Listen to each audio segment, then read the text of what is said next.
നമ്മുടെ മൊബൈൽ ഫോണിൽ വോളിയം കൂട്ടി വെക്കുമ്പം ഒരു പരിധി കഴിഞ്ഞാൽ ഫോൺ തന്നെ ഒരു വാർണിംഗ് തരും. ഇനിയും കൂട്ടിക്കഴിഞ്ഞാൽ നിങ്ങളുടെ കേൾവിയെ ബാധിക്കാം. അത് ഇന്ത്യ ഗവൺമെൻറ്റിൻ്റെ മാൻഡേറ്റ് കൊടുത്തേക്കുന്നതാണ്. ആ ഒരു വാർണിംഗ് മെസ്സേജ് എപ്പോഴും പോകണം. നമുക്കിപ്പോൾ കേട്ടുകൊണ്ടിരിക്കുന്ന ഒരാളുടെ ആക്സിഡൻറ്റ് കൊണ്ടോ എങ്ങനെയെങ്കിലും ഒരു കേൾവിക്കുറവ് സംഭവിച്ചു കഴിഞ്ഞാൽ പിന്നെ എന്താണ് അവർ ചെയ്യേണ്ടത് ഒരു ട്രീറ്റ്മെൻറ്റിൻ്റെ ഭാഗമായി? ഒരു ഗ്രൂപ്പായിട്ട് സംസാരിക്കുമ്പം ഇവർ പറയുന്നതൊക്കെ എനിക്ക് കേൾക്കാം, പക്ഷേ എന്താണെന്ന് എനിക്ക് മനസ്സിലാക്കാൻ നല്ല ബുദ്ധിമുട്ടുണ്ടാകും. ഇത് കേൾവിക്കുറവുണ്ടെന്ന് പറയാനുള്ളൊരു മടിയുള്ളത് കൊണ്ട് ഞാൻ എന്ത് ചെയ്യും, തലയാട്ടും മനസ്സിലായി എന്ന് പറഞ്ഞ് തലയാട്ടി കാണിക്കും. പക്ഷേ ആക്ച്വലി എനിക്കതൊന്നും മനസ്സിലായിട്ടുണ്ടാവില്ല. അപ്പം ഇപ്പോഴാണ് ഹെഡ്ഫോൺസ് നമുക്ക് ഇത്രയും ആൾക്കാർ ഉപയോഗിക്കാൻ തുടങ്ങി. ഈ ബ്ലൂടൂത്ത് ഹെഡ്ഫോൺസ് വന്നതിന് ശേഷമാണ് അതിൻ്റെ അമിതമായ ഉപയോഗം കൊണ്ട് ബുദ്ധിമുട്ടില്ല, പക്ഷേ അതിൻ്റെ അത് അവർ ഉപയോഗിക്കുന്ന വോളിയമാണ് പ്രശ്നക്കാരൻ വരുന്നത്. നമസ്കാരം, welcome to Django space. It's me Srinath K Janardhanan. അപ്പോൾ ഇന്ന് നമ്മുടെ കൂടെയുള്ള അതിഥി വളരെ വളരെ വളരെ പ്രധാനപ്പെട്ട ഒരു അതിഥി തന്നെയാണ്. കാരണം മനുഷ്യ ശരീരത്തിലെ ഓരോ അവയവങ്ങളും നമുക്ക് ഭയങ്കര ഇമ്പോർട്ടൻസ് തന്നെയാണ്. പ്രധാനമായും കണ്ണ്, ചെവി, എല്ലാം. അപ്പോൾ ഇപ്പോൾ കുറേ കാലങ്ങളായിട്ട്, ഇപ്പോൾ ഈ അടുത്ത കാലത്തൊക്കെ ആയിട്ട് ഏറ്റവും കൂടുതൽ കുട്ടികളിലും എല്ലാവരിലും കേൾവിക്കുറവ് ഭയങ്കരമായിട്ട് ബാധിച്ചിട്ടുണ്ട്. അത് നമ്മുടെ ജീവിതശൈലിയുടെ ഭാഗമായിട്ട് തന്നെയാണ്.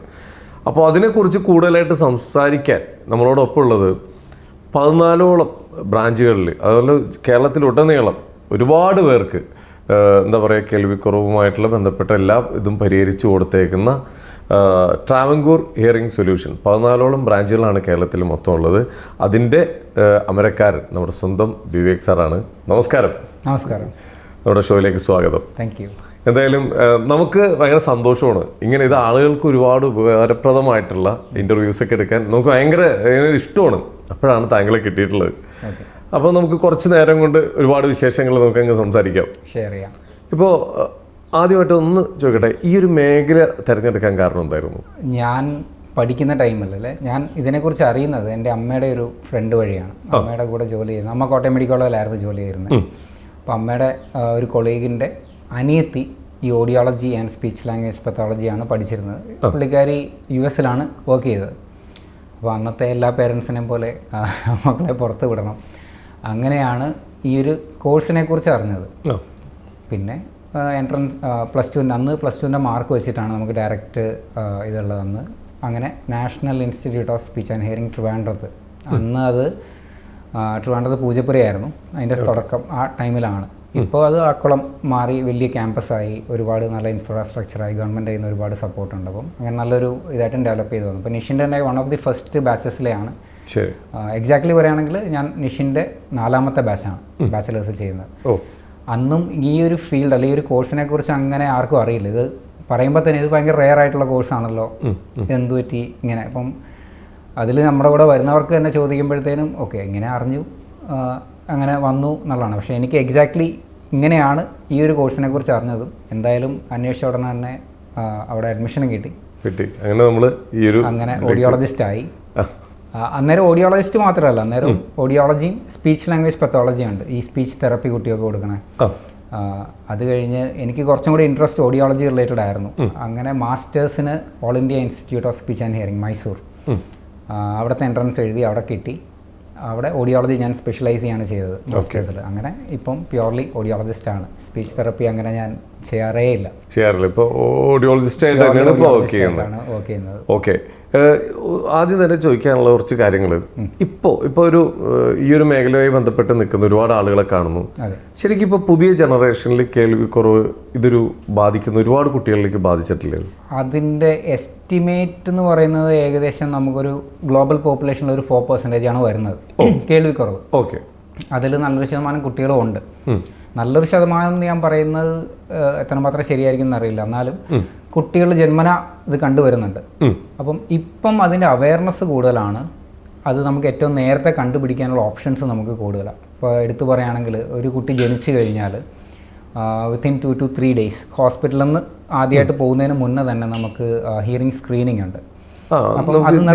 ചെക്ക് ചെയ്യാനുള്ള ഓപ്ഷൻ ഉണ്ട്. അപ്പോൾ അത് പ്രസവം കഴിഞ്ഞ് കുട്ടി ആദ്യമായിട്ട് ഹോസ്പിറ്റലിൽ ഡിസ്ചാർജ് ആകുന്നതിന് മുന്നേ തന്നെ മാൻഡേറ്ററി ആയിട്ട് ഈ സ്ക്രീനിങ് ടെസ്റ്റ് ചെയ്തിരിക്കണം. അപ്പോൾ അതിൻ്റെ നമുക്ക് അറിയാൻ പറ്റും കേൾവിക്കുറവ് ഉണ്ടോ ഇല്ലയോ. ഇനി അതിൻ്റെ അത് ഫെയിൽ ആവുകയാണെങ്കിൽ നമ്മൾ അതിന് സബ്സിക്വൻ്റ് ആയിട്ടുള്ള എന്താ പറയുക ഫോളോ അപ്പ് ടെസ്റ്റുകൾ നമ്മൾ പറയും.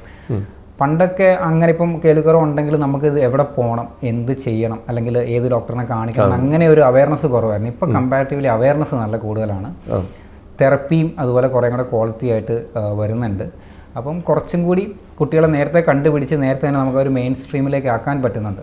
പിന്നെ ഇതെല്ലാം പേരൻസിൻ്റെയാണ് ഏറ്റവും കൂടുതൽ സപ്പോർട്ട് വേണ്ട, പേരൻസിൻ്റെയാണ് സപ്പോർട്ട് വേണ്ടത്. ബാക്കിയെല്ലാം ഗൈഡ് ചെയ്യാനായിരിക്കും എപ്പോഴും ബാക്കി പ്രൊഫഷണൽസിന് പറ്റുക. ഇങ്ങനെ ചെയ്യുക, അത് ചെയ്യുക, അങ്ങനെ നമുക്ക് ഗൈഡ് ചെയ്യാൻ പറ്റും. ഏറ്റവും കൂടുതൽ ആ ഒരു കുട്ടിക്ക് സപ്പോർട്ട് വേണ്ടത് പേരൻസിൻ്റെയും തന്നെയാണ്. തീർച്ചയായും അവരാണ് കൂടുതൽ ടൈം മനസ്സിലാക്കുന്നത് കൂടെ ഉള്ളത്. ഇത് ശരിക്കും കുട്ടികൾ ഇപ്പോൾ ഇവിടെയുള്ള ഒരു പ്രവണത പറഞ്ഞാൽ കുട്ടികൾ വളർന്നുകൊണ്ടിരിക്കുമ്പോഴാണ് പലർക്കും മനസ്സിലാവുന്നത് കുട്ടിക്ക് കേൾക്കുന്നില്ല എന്ന്.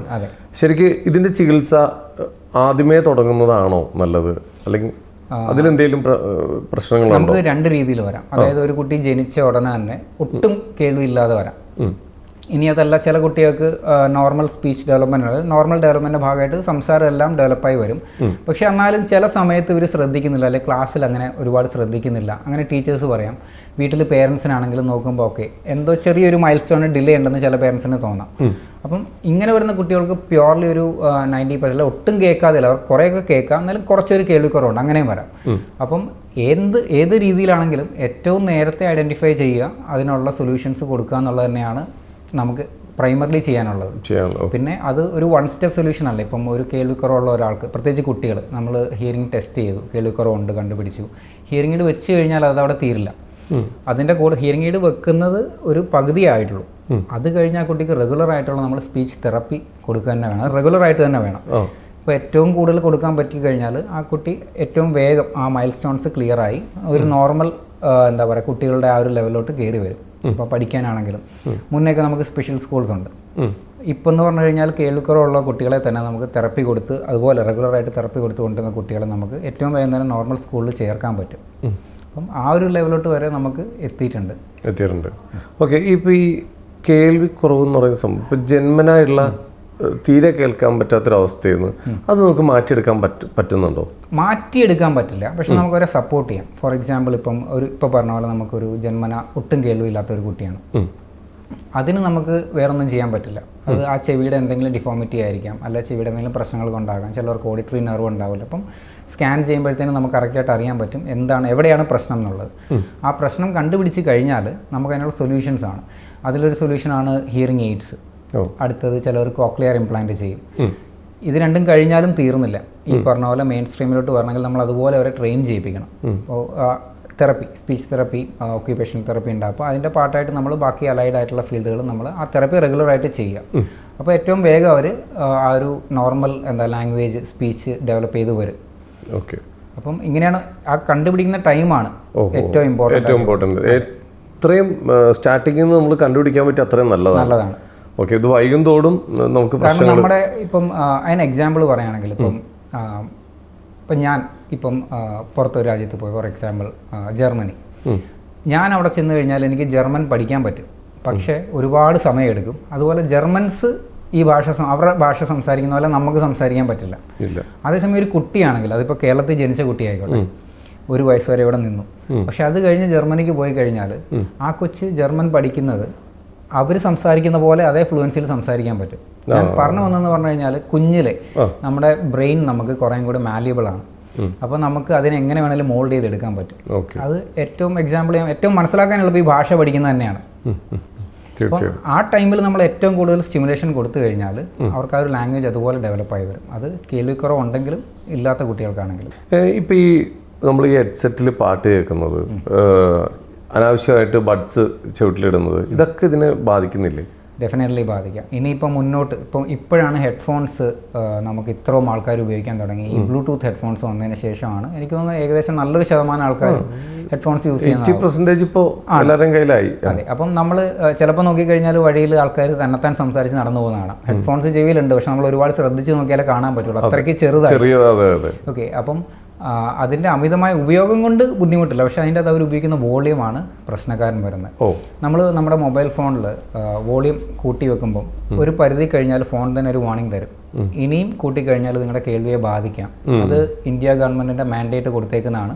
ആ ഒരു വാർണിംഗ് മെസ്സേജ് എപ്പോഴും പോകണം എന്നുള്ളത്. അപ്പം അതിനും നോയ്സ് സ്റ്റാൻഡേർഡ്സ് ഉണ്ട്.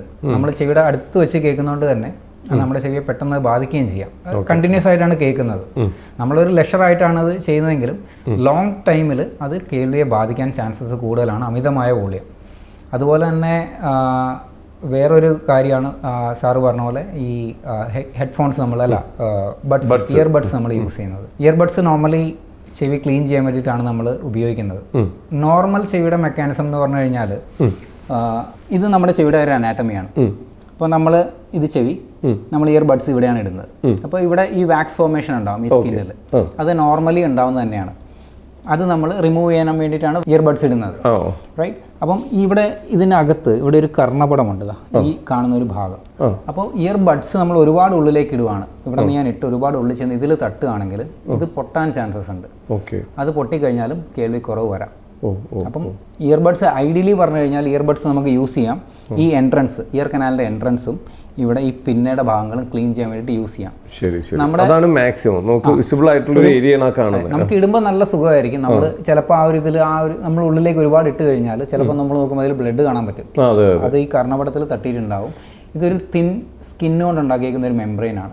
സൗണ്ട് വരുമ്പോൾ അത് വൈബ്രേറ്റ് ചെയ്യും. അപ്പോൾ അതിൽ തട്ടിക്കഴിഞ്ഞാൽ അത് പൊട്ടാനുള്ള ചാൻസസ് കൂടുതലാണ്. അങ്ങനെ പൊട്ടിയിട്ടുണ്ടെങ്കിൽ എന്തായാലും കേൾവിക്കുറവ് വരും. അത് പിന്നെ ഇൻഫെക്ഷൻ ആകാം, പിന്നെ ചിലപ്പോൾ സർജറി ചെയ്യേണ്ടി വരും അത് റീകൺസ്ട്രക്ട് ചെയ്ത് വെക്കാൻ, ഡിപ്പെൻസ്. അപ്പം ബഡ്സ് യൂസ് ചെയ്യാം, പക്ഷേ റെസ്പോൺസിബിൾ ആയിട്ട് യൂസ് ചെയ്യാം. മാക്സിമം ഈ പറഞ്ഞ ഇയർ കനാലിൻ്റെ എൻട്രൻസും പിന്നെ ഈ ചെവി ക്ലീൻ ചെയ്യാൻ വേണ്ടിയിട്ട് പുറമെ ക്ലീൻ ചെയ്യാൻ വേണ്ടിയിട്ട് മാത്രമേ നമുക്കത് യൂസ് ചെയ്യാൻ നല്ലത്. ഇപ്പോൾ ഈ പലതരത്തിലുള്ള നാട്ടു ചികിത്സകൾ ഈ എണ്ണകളൊക്കെ ഒഴിക്കുന്നത് കണ്ടിട്ടുണ്ട് പല സ്ഥലങ്ങളിലൊക്കെ. അപ്പോൾ അതൊക്കെ ഇതിൽ ബാധിക്കുന്നുണ്ടല്ലേ? ഡെഫിനറ്റ്ലി. നമ്മൾ അതൊന്നും ഐഡിയലി ചെയ്യാൻ പാടില്ല. ഏറ്റവും ഹെൽപ്ഫുൾ ആയിട്ട് അതിനൊന്നും നമുക്ക് റിസർച്ച് ബാക്ക്ഗ്രൗണ്ട് ഇല്ലാത്തതാണ്. ഓക്കെ. ഒരു ഒറ്റ ഡൗട്ട്, ഈ കർണപടത്തിനോട് ചേർന്ന് അതിൻ്റെ അകത്ത് കാണുന്നത് എന്താണ്? പിന്നെ അവിടെ ഒരു ഇൻഫെക്ഷൻ ആയിക്കഴിഞ്ഞാൽ പിന്നെ അത് ബാധിക്കുന്നത് എങ്ങോട്ടായിരിക്കും? ഇത് കഴിഞ്ഞാൽ ഈ കർണപടം കഴിഞ്ഞാൽ നമ്മുടെ അതിനുള്ള മിഡിൽ ഇയറിൻ്റെ ഭാഗം, ഈ ചെവി ബേസിക്കലി നമുക്ക് മൂന്നായിട്ട് ഡിവൈഡ് ചെയ്യാം. പിന്നെ തൊട്ട് ഈ കർണപടം വരെ നമുക്ക് ഔട്ടർ ഇയർ നമുക്ക് എപ്പോഴും അക്സസിബിൾ ആണ്, അത് പുറത്തുനിന്ന്. കർണപടം തൊട്ട് ഈ ചെറിയ 3 എല്ലുകൾ വരുന്നുണ്ട്, അതിൻ്റെ എൻഡ് വരെ നമുക്ക് മിഡിൽ ഇയർ എന്ന് പറയും. അവിടെയാണ് നമ്മുടെ ശരീരത്തിൽ ഏറ്റവും ചെറിയ 3 എല്ലുകൾ വരുന്നത്. ഫോർ എക്സാമ്പിൾ ഈ കർണപടത്തിൻ്റെ ബാക്കിൽ നിന്ന് തുടങ്ങിയിട്ട് അത് 3 എല്ലുകളാണ് വരുന്നത്. അത് ഏറ്റവും ചെറിയ 3 എല്ലുകളാണ്. അത് എനിക്ക് സത്യം പറഞ്ഞു കഴിഞ്ഞാൽ ഒരു രൂപ കോയിനിൽ 3 എണ്ണം കൂടെ എടുത്ത് വെക്കാൻ പറ്റും. അത്ര സൈസേ വരുന്നുള്ളൂ. അപ്പം നമ്മൾ ചിലപ്പം തലയിടിച്ച് വീണ് കഴിഞ്ഞാൽ ചിലപ്പം ഈ എല്ലുകൾക്ക് ചിലപ്പോൾ എന്തെങ്കിലും പൊട്ടലൊക്കെ വരാം. ഓക്കെ. ചിലപ്പോൾ നല്ല ഒരുപാട് ഇൻഫെക്ഷൻസ് വന്നു കഴിഞ്ഞാലും ഈ കർണപടം കഴിഞ്ഞ് ഇത് ഈ എല്ലുകളിലോട്ടും പടരാം. ഓക്കെ. അപ്പം അടി കൊള്ളുമ്പോൾ കൂടുതലും കർണപടത്തിന് പൊട്ടൽ വരാം, ഈ എല്ലുകൾക്കും പൊട്ടൽ വരാം. അപ്പോൾ അങ്ങനെ വരുമ്പോഴും കേൾവിക്കുറവ് വരും. പക്ഷെ അതൊരു പരിധി വരെ ട്രീറ്റബിൾ ആണ്. ചിലപ്പം ചെറുതൊക്കെ ആണെങ്കിലും മരുന്നുകൊണ്ട് നമുക്ക് ട്രീറ്റ് ചെയ്യാൻ പറ്റും. ഇനി ഒരുപാട് നാളായി അങ്ങനെയൊക്കെ ഇരിക്കുന്നതാണെങ്കിൽ, അല്ലെങ്കിൽ ഈ ആ പൊട്ടൽ വന്നേക്കുന്ന വലുതാണെങ്കിൽ നമുക്ക് ചെറിയ മൈനർ സർജറീസ് ചെയ്താണ് കറക്റ്റ് ചെയ്യാൻ പറ്റുക. അപ്പം ഇതൊക്കെയാണ് ബേസിക്കലി കർണപടവും ആ ഒരു മിഡിൽ ഇയറും പ്രശ്നങ്ങൾ വരുമ്പോൾ വരുന്നത്. അത് നമുക്കൊരു പരിധി വരെ മെഡിസിൻസ് അല്ലെങ്കിൽ സർജറി കൊണ്ട് നമുക്ക് ക്ലിയർ ചെയ്യാൻ പറ്റും. ഇനി അത് കഴിഞ്ഞ് ചെവിയുടെ ഉള്ളിലിരിക്കുന്നതാണ് കോക്ലിയ.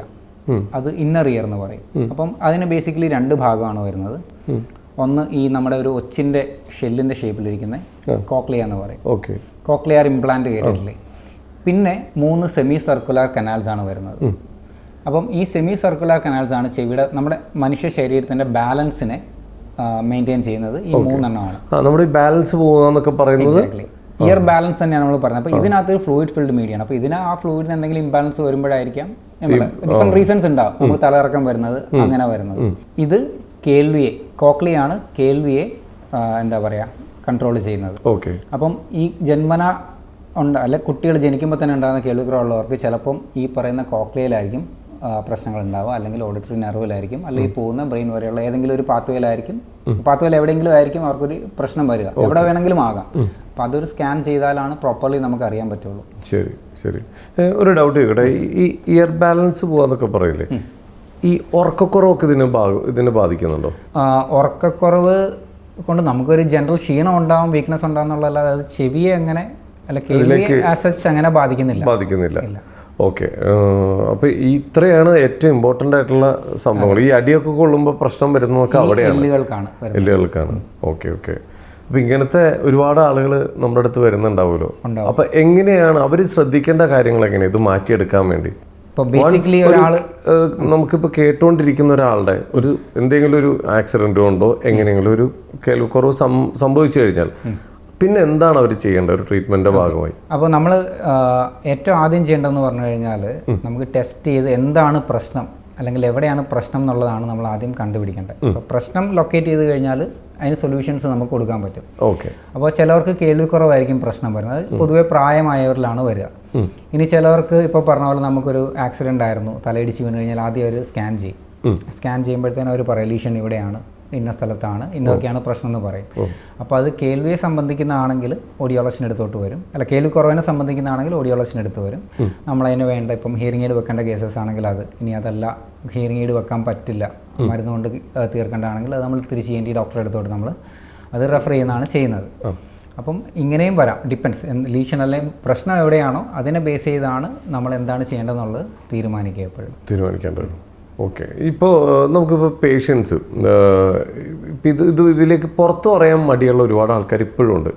ഇത് നമ്മൾ ഓപ്പണായിട്ട് പറയണം. ഇപ്പോൾ ഒരു ഫാമിലിയിൽ ഒരു വിഷയം വന്നാൽ ഒരു ഭാര്യയ്ക്ക് ഭർത്താവിൻ്റെ നിന്ന് കിട്ടുന്ന അടിയായിരിക്കാം ചിലപ്പോൾ ഇതുണ്ടാവുന്നത്. ഇവർ ചിലപ്പോൾ അത് വെച്ചുകൊണ്ടിരിക്കും. പിന്നെ ഏതെങ്കിലും ഒരു കാലത്ത് ഇവർ സെപ്പറേറ്റ് ആയി കഴിയുമ്പോഴായിരിക്കും ട്രീറ്റ്മെന്റിന് പോകാൻ പോകുന്നത്. അപ്പോഴത്തേക്കും ആ സ്റ്റേജ് കഴിഞ്ഞിട്ടുണ്ടാവും. അപ്പോൾ ഇവരോടൊക്കെ എന്താ പറയാനുള്ളത്? കേൾവിക്കുറവ് ഞാൻ പറഞ്ഞില്ല, ഏത് സ്റ്റേജിൽ വേണമെങ്കിലും നമ്മുടെ ലൈഫിൽ വരാം. അത് എപ്പോൾ വന്നാലും ഏറ്റവും വേഗം തന്നെ അതിനുള്ള ചികിത്സ തേടുക എന്നുള്ളത് തന്നെയാണ്. വെച്ചുകൊണ്ടിരിക്കരുത്. ഇപ്പോൾ ഒരു ഏറ്റവും ബേസിക് ആയിട്ട് ഒരു ഇൻഫെക്ഷൻ വന്നു, അതായത് പണ്ട് ഇപ്പോഴത്തെ ഒരു 60-70s ഏജിൽ വരുന്നവർ നമ്മൾ ഹിസ്റ്ററി എടുക്കാൻ പറയാം, അവർ പണ്ട് ഒരുപാട് കുളത്തിൽ ചാടി കുളിക്കുമായിരുന്നു. അപ്പം ചെവിയിൽ പറഞ്ഞ വെള്ളം കയറാം, മേ ബി എന്തുകൊണ്ടാണെങ്കിലും അവർക്ക് അന്ന് അത് കുഞ്ഞിൽ അവർക്ക് ചെറിയ ഇൻഫെക്ഷൻസ് വരുമായിരുന്നു, വലിയ കുഴപ്പമില്ല, അങ്ങ് പോയി. ഇപ്പോൾ ഒരു 60-70 ആ ഒരു ഏജിലായി. പക്ഷേ നമ്മൾ ടെസ്റ്റ് ചെയ്യുമ്പോഴത്തേനും ആ ഒരു ഇൻഫെക്ഷൻ്റെ ഒരു കമ്പോണൻറ്റ് കാണിക്കും. ആ ഇൻഫെക്ഷൻ നിന്നിട്ടുണ്ടാകും, പക്ഷേ അതിൻ്റെ ഒരു എഫക്റ്റ് ഇപ്പോഴും അതിൻ്റെ അത് കാണിക്കും. ഒരു മിക്സഡ് ഹിയറിംഗ് ലോസ് ആയിരിക്കും നമുക്ക് മിക്കവാറും ടെസ്റ്റ് ചെയ്യുമ്പോൾ കിട്ടുന്നത്. അന്ന് അവർ ഒരു കാര്യമാക്കിയിട്ടുണ്ടാവില്ല, വന്ന് അന്നത്തെ മേ ബി അവയർനെസ് ഇല്ലാത്തതുകൊണ്ടാകാം. അങ്ങനെ അന്ന് നല്ലൊരു ചികിത്സ തേടിയിരുന്നെങ്കിൽ ഇന്ന് ഈ ഒരു കേൾവിക്കുറവിന് ഇത്ര ഒരു എഫക്റ്റ് ഉണ്ടാവില്ലായിരുന്നു. അല്ല, കേൾവിക്കുറവ് ഉണ്ടാകും, പക്ഷേ ഇത്രയ്ക്ക് ഒരു എന്താ പറയുക ഹൈ ആയിട്ട് വരില്ലായിരുന്നു. ഓക്കെ. അപ്പോൾ അങ്ങനെ എനിക്ക് എപ്പോഴും തോന്നിയിട്ടുണ്ട്. അപ്പം ഇങ്ങനത്തെ ഈ ഒരു ഇൻഫെക്ഷൻ കമ്പോണൻറ്റ് എപ്പോൾ വന്നു കഴിഞ്ഞാലും ഏറ്റവും വേഗം തന്നെ അതിനുള്ള ഒരു സൊല്യൂഷൻ ഒരു ENT ഡോക്ടറെ അടുത്ത് പോകാം, അല്ലെങ്കിൽ ഓഡിയോളജിൻ്റെ അടുത്ത് വന്നാൽ നമുക്ക് ടെസ്റ്റ് ചെയ്ത് കഴിഞ്ഞ് നമുക്ക് അതിനുള്ള സൊല്യൂഷൻസ് കറക്റ്റായിട്ട് പറയാൻ പറ്റും. അപ്പം അത് ചെയ്യണം, നിർബന്ധമായിട്ടും ചെയ്യണം. നമ്മളത് എന്തുമാത്രം അവോയ്ഡ് ചെയ്യുന്നു അല്ലെങ്കിൽ ആരും കാണാതെ ഒളിച്ചു വെക്കുന്നു, അത് പിന്നെയും സമയം കൂടുന്നതോടെ അത് പ്രശ്നമായിക്കൊണ്ടിരിക്കും. അതെ, വേഴ്സ് ആവും. ഇപ്പം ഈ കാഴ്ച മങ്ങി തീരെ കാണാൻ പറ്റാത്ത അവസ്ഥയിൽ അതേപോലെ തന്നെ ചെവി അങ്ങനെ ഉണ്ടോ? പ്രായമായവരിൽ വരുന്ന കേൾവിക്കുറവെന്ന്, അല്ല പ്രായം കൊണ്ടുവരുന്ന കേൾവിക്കുറവെന്ന് പറഞ്ഞു കഴിഞ്ഞാൽ സെൻസറി ന്യൂറൽ ഹിയറിംഗ് ലോസ് എന്നാണ് പറയുന്നത്. ഞരമ്പ് വീക്കാവുന്നു, ഏറ്റവും സിമ്പിളായിട്ട് പറഞ്ഞു കഴിഞ്ഞാൽ. ഓക്കെ. അതൊരിക്കലും വന്നു കഴിഞ്ഞാൽ അതിൻ്റെ ട്രെൻഡ് നോർമലി സമയം കൂടുന്തോറും കേൾവിക്കുറവും പതിയെ കൂടി വരും. അതിപ്പം ഒരാഴ്ച 2 ആഴ്ച കൊണ്ടല്ല, it my takes years. Okay. പിന്നെ ചില ഫാക്ടേഴ്സ് ഉണ്ട്. ഇപ്പം നമ്മൾ ഒരുപാട് നോയ്സുമായിട്ട് എക്സ്പോസ്ഡ് ആവുകയാണെങ്കിൽ ഇതിൻ്റെ സ്പീഡ് കുറച്ചും കൂടി കൂടും. കേൾവിക്കുറവ് കൂടുന്നതിൻ്റെ സ്പീഡ് കുറച്ചും കൂടി കൂടാം. ചില മരുന്നിൻ്റെ സൈഡ് എഫക്റ്റ് ആയിട്ടും വരാം. അപ്പം വൺസ് സെൻസറി ന്യൂറൽ ലോസ് വന്നു കഴിഞ്ഞാൽ ഇറ്റ് സ്ലോലി കീപ്സ് പ്രോഗ്രസിങ്. കേൾവിക്കുറവ് കൂടി വരും. അപ്പം അങ്ങനെ തന്നെയാണ് വരുന്നത്. അപ്പം ഇത് ഞാൻ പറഞ്ഞു, ഇതൊരു എമർജൻസി അല്ല. എമർജൻസി അല്ലാത്തതുകൊണ്ട് തന്നെ സാധാരണക്കാർ ഇത് നീട്ടി വെക്കും. ഇന്നിപ്പോൾ പോകാൻ പറ്റില്ല, പിന്നെ നീക്കി വെക്കും, ഒന്നുമില്ല. അതൊരു മാനേജബിൾ ആയിരിക്കും, അല്ലെങ്കിൽ കുഴപ്പമില്ല, എനിക്ക് അത്യാവശ്യം മാനേജ് ചെയ്യാൻ ഇല്ല, അങ്ങനെ അങ്ങ് പോകും. ഒരു സ്റ്റേജ് കഴിയുമ്പോഴത്തേനും ഇത് വീട്ടിൽ എല്ലാവർക്കും ഒരു ബുദ്ധിമുട്ടായി തുടങ്ങും. ഇപ്പം കേൾവിക്കുറവുള്ള ഒരാൾ വീട്ടിലുണ്ടെങ്കിൽ ആ ഒരു വ്യക്തിക്ക് മാത്രമല്ല അത് ബാധിക്കുന്നത്, വീട്ടിലുള്ള എല്ലാവരെയും, പുള്ളിയായിട്ട് ഇൻട്രാക്ട് ചെയ്യുന്ന എല്ലാവരെയും അത് ബാധിക്കും. ഇപ്പം എനിക്ക് കേൾവിക്കുറവുണ്ട്, ഞാൻ വീട്ടിലിരിക്കുമ്പോൾ TV-യുടെ വോളിയം ഞാൻ നല്ല ഹൈ ആയിട്ട് വെക്കും. അതേസമയം ബാക്കിയുള്ളവർക്ക് വോളിയം കുറവ് മതി. എന്നും ഇതൊരു പ്രശ്നമാവും. ഇപ്പം എനിക്ക് കേൾവിക്കുറവുണ്ട്, അമ്മ അടുക്കളയിൽ നിന്ന് വിളിച്ച് പറഞ്ഞു കഴിഞ്ഞാൽ എനിക്ക് ക്ലിയർ ആവില്ല, അല്ലെങ്കിൽ ഞാൻ അവിടെ ചെന്ന് ചോദിക്കണം, അല്ലെങ്കിൽ അമ്മ അടുത്ത് വന്നിട്ട് പറയണം. വേറൊരു മുറി എന്ന് പറഞ്ഞു കഴിഞ്ഞാൽ ആരെങ്കിലും പറഞ്ഞു കഴിഞ്ഞാലും എനിക്ക് മനസ്സിലാവില്ല. ഒരു കമ്മ്യൂണിക്കേഷൻ ഗ്യാപ്പ് അവിടെ വരും. നമ്മൾ പറയുന്ന ഒരെണ്ണമായിരിക്കും, നമ്മൾ കേൾക്കുന്ന വേറെ ഒരെണ്ണമായിരിക്കാം. അവിടെ ഒരു കമ്മ്യൂണിക്കേഷൻ ഗ്യാപ്പ് വരും. ഇടയ്ക്ക് വല്ലപ്പോഴും ആണെങ്കിൽ ഇത് ഓക്കെയാണ്. ഡെയിലി ഫുൾ ടൈം ഇതിങ്ങനെ വന്നുകൊണ്ടിരിക്കുമ്പം എല്ലാവർക്കും അതൊരു ബുദ്ധിമുട്ടാവും. അപ്പം അങ്ങനെയും പ്രശ്നങ്ങൾ വരാം. ഇനി വേണ്ട, ഞാനൊരു സോഷ്യൽ ഫംഗ്ഷന് പോയി, ഒരു കല്യാണത്തിന് പോയി, എൻ്റെ പഴയ ഫ്രണ്ട്സ് എല്ലാം വന്നിട്ടുണ്ട്. അപ്പം ഒരു ഗ്രൂപ്പായിട്ടൊന്ന് സംസാരിക്കുമ്പം ഇവർ പറയുന്നതൊക്കെ എനിക്ക് കേൾക്കാം, പക്ഷേ എന്താണെന്ന് എനിക്ക് മനസ്സിലാക്കാൻ നല്ല ബുദ്ധിമുട്ടുണ്ടാവും. അപ്പം എനിക്ക് ഇത് കേൾവിക്കുറവുണ്ടെന്ന് പറയാനുള്ളൊരു മടിയുള്ളത് കൊണ്ട് ഞാൻ എന്ത് ചെയ്യും, തലയാട്ടും മനസ്സിലായി എന്ന് പറഞ്ഞ് തലയാട്ടി കാണിക്കും. പക്ഷേ ആക്ച്വലി എനിക്കതൊന്നും മനസ്സിലായിട്ടുണ്ടാവില്ല. Okay okay. അപ്പോൾ എനിക്കത് പുറത്ത് പറയാനുള്ളൊരു ബുദ്ധിമുട്ടാണ്. കാരണം എങ്ങനെ പറഞ്ഞാലും കേൾവിക്കുറവ് ഒരു കുറവ് തന്നെയാണ് ഇന്നും ആൾക്കാർക്ക്. അതുകൊണ്ട് തന്നെ അതിന് സൊല്യൂഷൻ തേടുന്നതും ഏകദേശം നല്ലൊരു ടൈം, അല്ല കേൾവിക്കുറവ് തുടങ്ങിക്കഴിഞ്ഞാൽ നല്ലൊരു ടൈം കഴിഞ്ഞിട്ടായിരിക്കും ഇവരതിനൊരു സൊല്യൂഷൻ തേടി ഇറങ്ങുന്നത്, അല്ല ഒരു ഹിയറിംഗ് എയ്ഡിന് വേണ്ടി ഓപ്റ്റ് ചെയ്യുന്നത്. ഒരു കാര്യം അതിന് എടുത്തു പറയാനുള്ളത്, ഏറ്റവും നേരത്തെ കേൾവിക്കുറവുണ്ട് എന്ന് നമുക്ക് തോന്നിക്കഴിഞ്ഞാൽ ഏറ്റവും നേരത്തെ അതിനൊരു സൊല്യൂഷൻ കൊടുക്കുകയാണെങ്കിൽ, ഫോർ എക്സാമ്പിൾ ഒരു ഹിയറിംഗ് എയ്ഡ് ഞാൻ യൂസ് ചെയ്യുകയാണെങ്കിൽ എൻ്റെ കേൾവിക്കുറവ് അല്ല കേൾവിക്കുറവ് കൂടുന്നതിൻ്റെ സ്പീഡ് കൺട്രോൾ ചെയ്യാൻ പറ്റും അല്ലേ? Okay okay. കൂടും, പക്ഷേ എൻ്റെ സ്പീഡ് നമുക്ക് കുറച്ചൊന്ന് ഡിലേ ചെയ്യാൻ പറ്റും. മാത്രമല്ല കേൾവിക്കുറവ് വന്നു കഴിയുമ്പോൾ നമ്മുടെ ബ്രെയിനിലോട്ട് ഇനഫ് ആയിട്ടുള്ള ഇൻഫർമേഷൻ എത്തുന്നില്ല. അപ്പം അതുകൊണ്ടും ബ്രെയിൻ സെൽസിന് കുറച്ച് ചേഞ്ചസ് വരാം ഡെഫിനറ്റ്ലി. അപ്പം അത് കുറേ നാൾ ലോങ് സ്റ്റാൻഡിങ് ആണെങ്കിൽ പെർമനൻറ്റ് ചേഞ്ചസ് ആകാം. അപ്പം അങ്ങനെയൊക്കെ വരുന്നത് നമുക്ക് മാനേജ് ചെയ്യാൻ പറ്റും. പിന്നെ ക്ലാരിറ്റി, നമ്മൾ ഏത് സ്റ്റേജിലാണോ ഹിയറിംഗ് എയ്ഡ് വെക്കുന്നത് ആ ഒരു ക്ലാരിറ്റി നമുക്ക് പിന്നെ മുന്നോട്ട് എപ്പോഴും മെയിൻറ്റെയിൻ ചെയ്യാൻ പറ്റും. ഓക്കെ. അപ്പോൾ എത്രയും നേരത്തെ അറിഞ്ഞ് ചികിത്സ തുടങ്ങണം. വേണം. ഇത് എമർജൻസി അല്ലാതെ ആരും ഇത് ശ്രദ്ധിക്കില്ല, അപ്പോട്ടെ എന്നങ്ങ് വെച്ചേക്കും. ഇപ്പം നോർമൽ ഒരാൾക്ക് എങ്ങനെയാണ് അവരറിയുന്നത് കേൾവി കുറഞ്ഞു തുടങ്ങിയെന്ന്? ചിലപ്പോൾ പെട്ടെന്ന് മനസ്സിലായെന്ന് വരില്ലല്ലോ, ഒരു സ്റ്റേജ് കഴിയുമ്പോഴായിരിക്കാം ചിലപ്പോൾ ശ്രദ്ധിക്കുന്നത്. നമുക്കത് ചെക്ക് ചെയ്യാനുള്ള ഓപ്ഷൻസ് ഉണ്ടോ? ഉണ്ട്. നമുക്ക് കേൾവിക്കുറവ് നമ്മുടെ ലൈഫിൽ ഏത് സ്റ്റേജിൽ വേണമെങ്കിലും വരാം. എന്നാലും പൊതുവെ ഏറ്റവും കൂടുതൽ കാണുന്ന ഒരു 55 വയസ്സിന് മുകളിലോട്ട് പ്രായമാവുന്നവരിലാണ് ഏറ്റവും കൂടുതൽ കാണുന്നത്. അതിന് മുന്നേ ഇത് വരാം. ചിലപ്പോൾ ഒരു ഇൻഫെക്ഷൻ ഉണ്ടായി അതിൻ്റെ സബ്സിക്വൻ്റ് ആയിട്ട് വരുന്നതായിരിക്കാം. അപ്പോൾ ഏത് സ്റ്റേജിലാണെങ്കിലും ഏത് പ്രായത്തിലാണെങ്കിലും നമുക്ക് പെട്ടെന്ന് അറിയണമെങ്കിൽ ഒന്ന് മൊബൈൽ ഫോൺ, നമ്മളെല്ലാവരും മൊബൈൽ ഫോൺ ഉപയോഗിക്കുന്നവരാണ്. ഫോൺ ഉപയോഗിക്കുമ്പോൾ നമ്മൾ ഉപയോഗിക്കുന്ന വോളിയം, ചിലർ നമുക്ക് കാണാം ചെവിയിൽ പിടിക്കില്ല, സ്പീക്കർ ഇട്ട് ഇങ്ങനെ വെച്ച് സംസാരിക്കും. നോർമലി ആൾക്കാരങ്ങനെ ചെയ്യുന്നപ്പോഴേക്കും നല്ലൊരു ബഹളത്തിനിടയ്ക്കായിരിക്കും. പക്ഷേ എപ്പോഴും ഫോൺ സ്പീക്കറിലിട്ട് ഇങ്ങനെ വെച്ച് സംസാരിക്കുന്നത് കേൾവിക്ക് ബുദ്ധിമുട്ടുള്ളതുകൊണ്ടാണ് ആകാം. വീട്ടിൽ TV യൂസ് ചെയ്യുന്നത് ഒരുപാട് ഒച്ചത്തിലാണ് കേൾക്കുന്നതെങ്കിലും നമുക്ക് കേൾവിക്ക് ബുദ്ധിമുട്ട് വരുമ്പോഴാണ് അങ്ങനെ ചെയ്യാറ്. ഒരു ഗ്രൂപ്പ് കോൺവെർസേഷൻ, ഞാൻ കുറച്ച് മുന്നേ പറഞ്ഞു, ഒരു ഗ്രൂപ്പ് കോൺവെർസേഷനിൽ പറയുന്നത് വ്യക്തമാവുന്നില്ല, കേൾക്കുന്നുണ്ട് പക്ഷെ മനസ്സിലാക്കാൻ നല്ല ബുദ്ധിമുട്ട് തോന്നുക, ഇതും കേൾവിക്കുറവിൻ്റെ ഒരു ലക്ഷണമാകാം. അപ്പം ഇതൊക്കെ നമുക്ക് വീട്ടിൽ തന്നെ ശ്രദ്ധിക്കാൻ പറ്റുന്നതാണ്. പിന്നെ കുട്ടികളുടെ കാര്യത്തിലാണെങ്കിൽ ഏറ്റവും എളുപ്പം പേരൻസും സ്കൂളിലെ ടീച്ചേഴ്സിനാണ് ഐഡൻറ്റിഫൈ ചെയ്യാൻ. കുട്ടി ശ്രദ്ധിക്കുന്നില്ല, അതുകൊണ്ട് തന്നെ ക്ലാസ്സിൽ എല്ലാത്തിനും മാർക്ക് കുറവ്. ഇപ്പോൾ ടീച്ചറിനോട് ചെയ്യാൻ ടീച്ചർ പറയാൻ ശ്രദ്ധ അല്പം കുറവാണ്. പിന്നെ ടീച്ചർ ഒരുപാട് ചിലപ്പോൾ ദൂരെ നിന്നായിരിക്കും സംസാരിക്കുന്നത്, ചിലപ്പം നടന്നായിരിക്കും സംസാരിക്കുന്നത്. അപ്പം കുട്ടി കേൾവിക്കുറവുണ്ടെങ്കിലും മനസ്സിലാക്കി എടുക്കാനും ബുദ്ധിമുട്ട് വരും. അപ്പം ഇങ്ങനെ കുറച്ച് കാര്യങ്ങൾ നമുക്ക് പെട്ടെന്ന് ശ്രദ്ധിക്കാൻ പറ്റും. ഓക്കെ. ഒരു ചെവിയെ പ്രൊട്ടക്റ്റ് ചെയ്യാനുള്ള ടിപ്സുകൾ എന്തൊക്കെയാണ്? ഇയർബഡ്സ്, ഇപ്പോൾ നമ്മൾ നേരത്തെ പറഞ്ഞ പോലെ ഇയർബഡ്സ് കെയർഫുള്ളി യൂസ് ചെയ്യുക. ചെവിയുടെ ഈ കനാലിൻ്റെ എൻട്രൻസും അതുപോലെ ചെവിയുടെ പുറമെ പിന്നയുടെ കുറച്ച് പാർട്സും ക്ലീൻ ചെയ്യാൻ വേണ്ടിയിട്ട് മാത്രം യൂസ് ചെയ്യുക. പിന്നെ വണ്ടിയുടെ താക്കോൽ ഇതൊന്നും ചെവിയുടെ ഉള്ളിലോട്ട് ഇടാതിരിക്കുക. ഈ തൂവൽ പ്രയോഗങ്ങളൊക്കെ വലിയ കുഴപ്പമില്ല, കട്ടിയില്ലാത്തതുകൊണ്ട് നമുക്ക് വലിയൊരു ബുദ്ധിമുട്ടുണ്ടാവില്ല. പിന്നെ അതുകൊണ്ട് കേൾവിക്കുറവ് വരാൻ ചാൻസ്. പക്ഷേ താക്കോൽ പിന്നൊക്കെ ആണെങ്കിൽ പേന ഇതൊക്കെ നമ്മുടെ കയ്യിൽ എന്താണോ കിട്ടുന്നത് അതെടുത്ത് ഇടുക എന്നുള്ളതാണ് നമ്മൾ ബേസിക്കലി ചെയ്യുന്നത്. അത് കംപ്ലീറ്റ്ലി സ്റ്റോപ്പ് ചെയ്യുക. ഓക്കെ. ഇനി ചെവിയിൽ ഒരുപാട് വാക്സ് ഫോം ചെയ്യുന്നവരുണ്ടാവും. അങ്ങനെയാണെങ്കിൽ ഒരു ENT ഡോക്ടറെ അടുത്ത് പോയിട്ട് തന്നെ വാക്സ് ക്ലീൻ ചെയ്യുക റെഗുലറായിട്ട്. ഹെഡ്ഫോൺസ് നമ്മൾ യൂസ് ചെയ്യുന്നത്, ഹെഡ്ഫോൺസ് യൂസ് ചെയ്യാം, പക്ഷേ യൂസ് ചെയ്യുന്ന വോളിയം എപ്പോഴും കൺട്രോൾ ചെയ്ത് നിർത്തുക. ലെസ് ദാൻ ഒരു 60% താഴെ തന്നെ വോളിയം എപ്പോഴും നിർത്തുക. പിന്നെ പ്രായമായി കഴിഞ്ഞാൽ ജനറ്റിക് അനുസരിച്ചായിരിക്കും, അല്ല വേറെ ഫാക്ടേഴ്സ് ചേർന്നിട്ടായിരിക്കാം കേൾവിക്കുറവ് വരാനുള്ള ചാൻസസ് ഉണ്ടാവാം.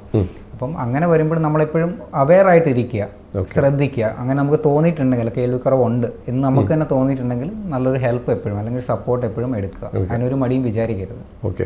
ഈ മേഖലയിൽ ഒരുപാട് സ്ഥാപനങ്ങൾ, ക്ലിനിക്കുകളൊക്കെ ഇപ്പം ഇങ്ങനെ ഓരോ ദിവസം കഴിയുമ്പോൾ ഇങ്ങനെ വന്നുകൊണ്ടിരിക്കുക. അതെ. ഇതിൽ ഏതാണ് യഥാർത്ഥ ചികിത്സ കിട്ടുന്നത്, ഏതാണ് ഒറിജിനൽ? കാരണം ഇപ്പം എന്തുണ്ടെങ്കിലും അതിനൊരു ഫേക്ക് ഉണ്ട്.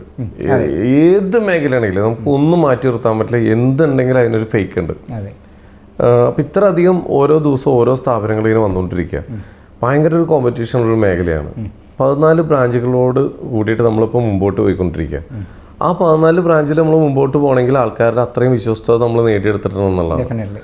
അപ്പോൾ എന്താണ് നമ്മൾ സ്പെഷ്യലായിട്ട് ഒരു പേഷ്യൻറ്റിന് നമ്മൾ കൊടുക്കുന്നത്? അതിൽ ഒന്നാമത്തെ കാര്യം എന്ന് പറഞ്ഞു കഴിഞ്ഞാൽ കേൾവിക്കുറവുള്ള ഒരാളെ ട്രീറ്റ് ചെയ്യണമെങ്കിൽ RCI റെക്കഗ്നൈസ്ഡ് ആയിട്ടുള്ള RCI സർട്ടിഫിക്കേഷനുള്ള ഒരു ഓഡിയോളജിസ്റ്റ് തന്നെ ഇത് ചെയ്യാൻ പാടുള്ളൂ എന്നാണ് സെൻട്രൽ ഗവൺമെൻറ്റിൻ്റെ റൂൾ വരുന്നത്.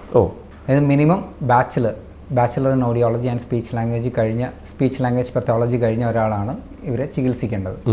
അതല്ലാതെ കുറച്ച് ആൾക്കാരുണ്ട്, പണ്ട് മുതലേ ഉണ്ടായിരുന്നവർ, ഇതൊന്നും ഇല്ലാതെ ഇരിക്കുന്നവരുണ്ട്.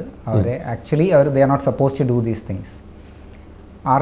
ഓഡിയോളജി കോഴ്സ് പാസ്സായാൽ മാത്രം പോരാ, RCAയിൽ റെക്കഗ്നൈസ്ഡും കൂടെ ആകണം. നമ്മൾ അവരുടെ സർട്ടിഫിക്കേഷനിൽ അവരുടെ ഇതും കൂടെ എടുക്കണം. RCA നമുക്കൊരു രജിസ്ട്രേഷൻ നമ്പർ കിട്ടും. ഓക്കെ.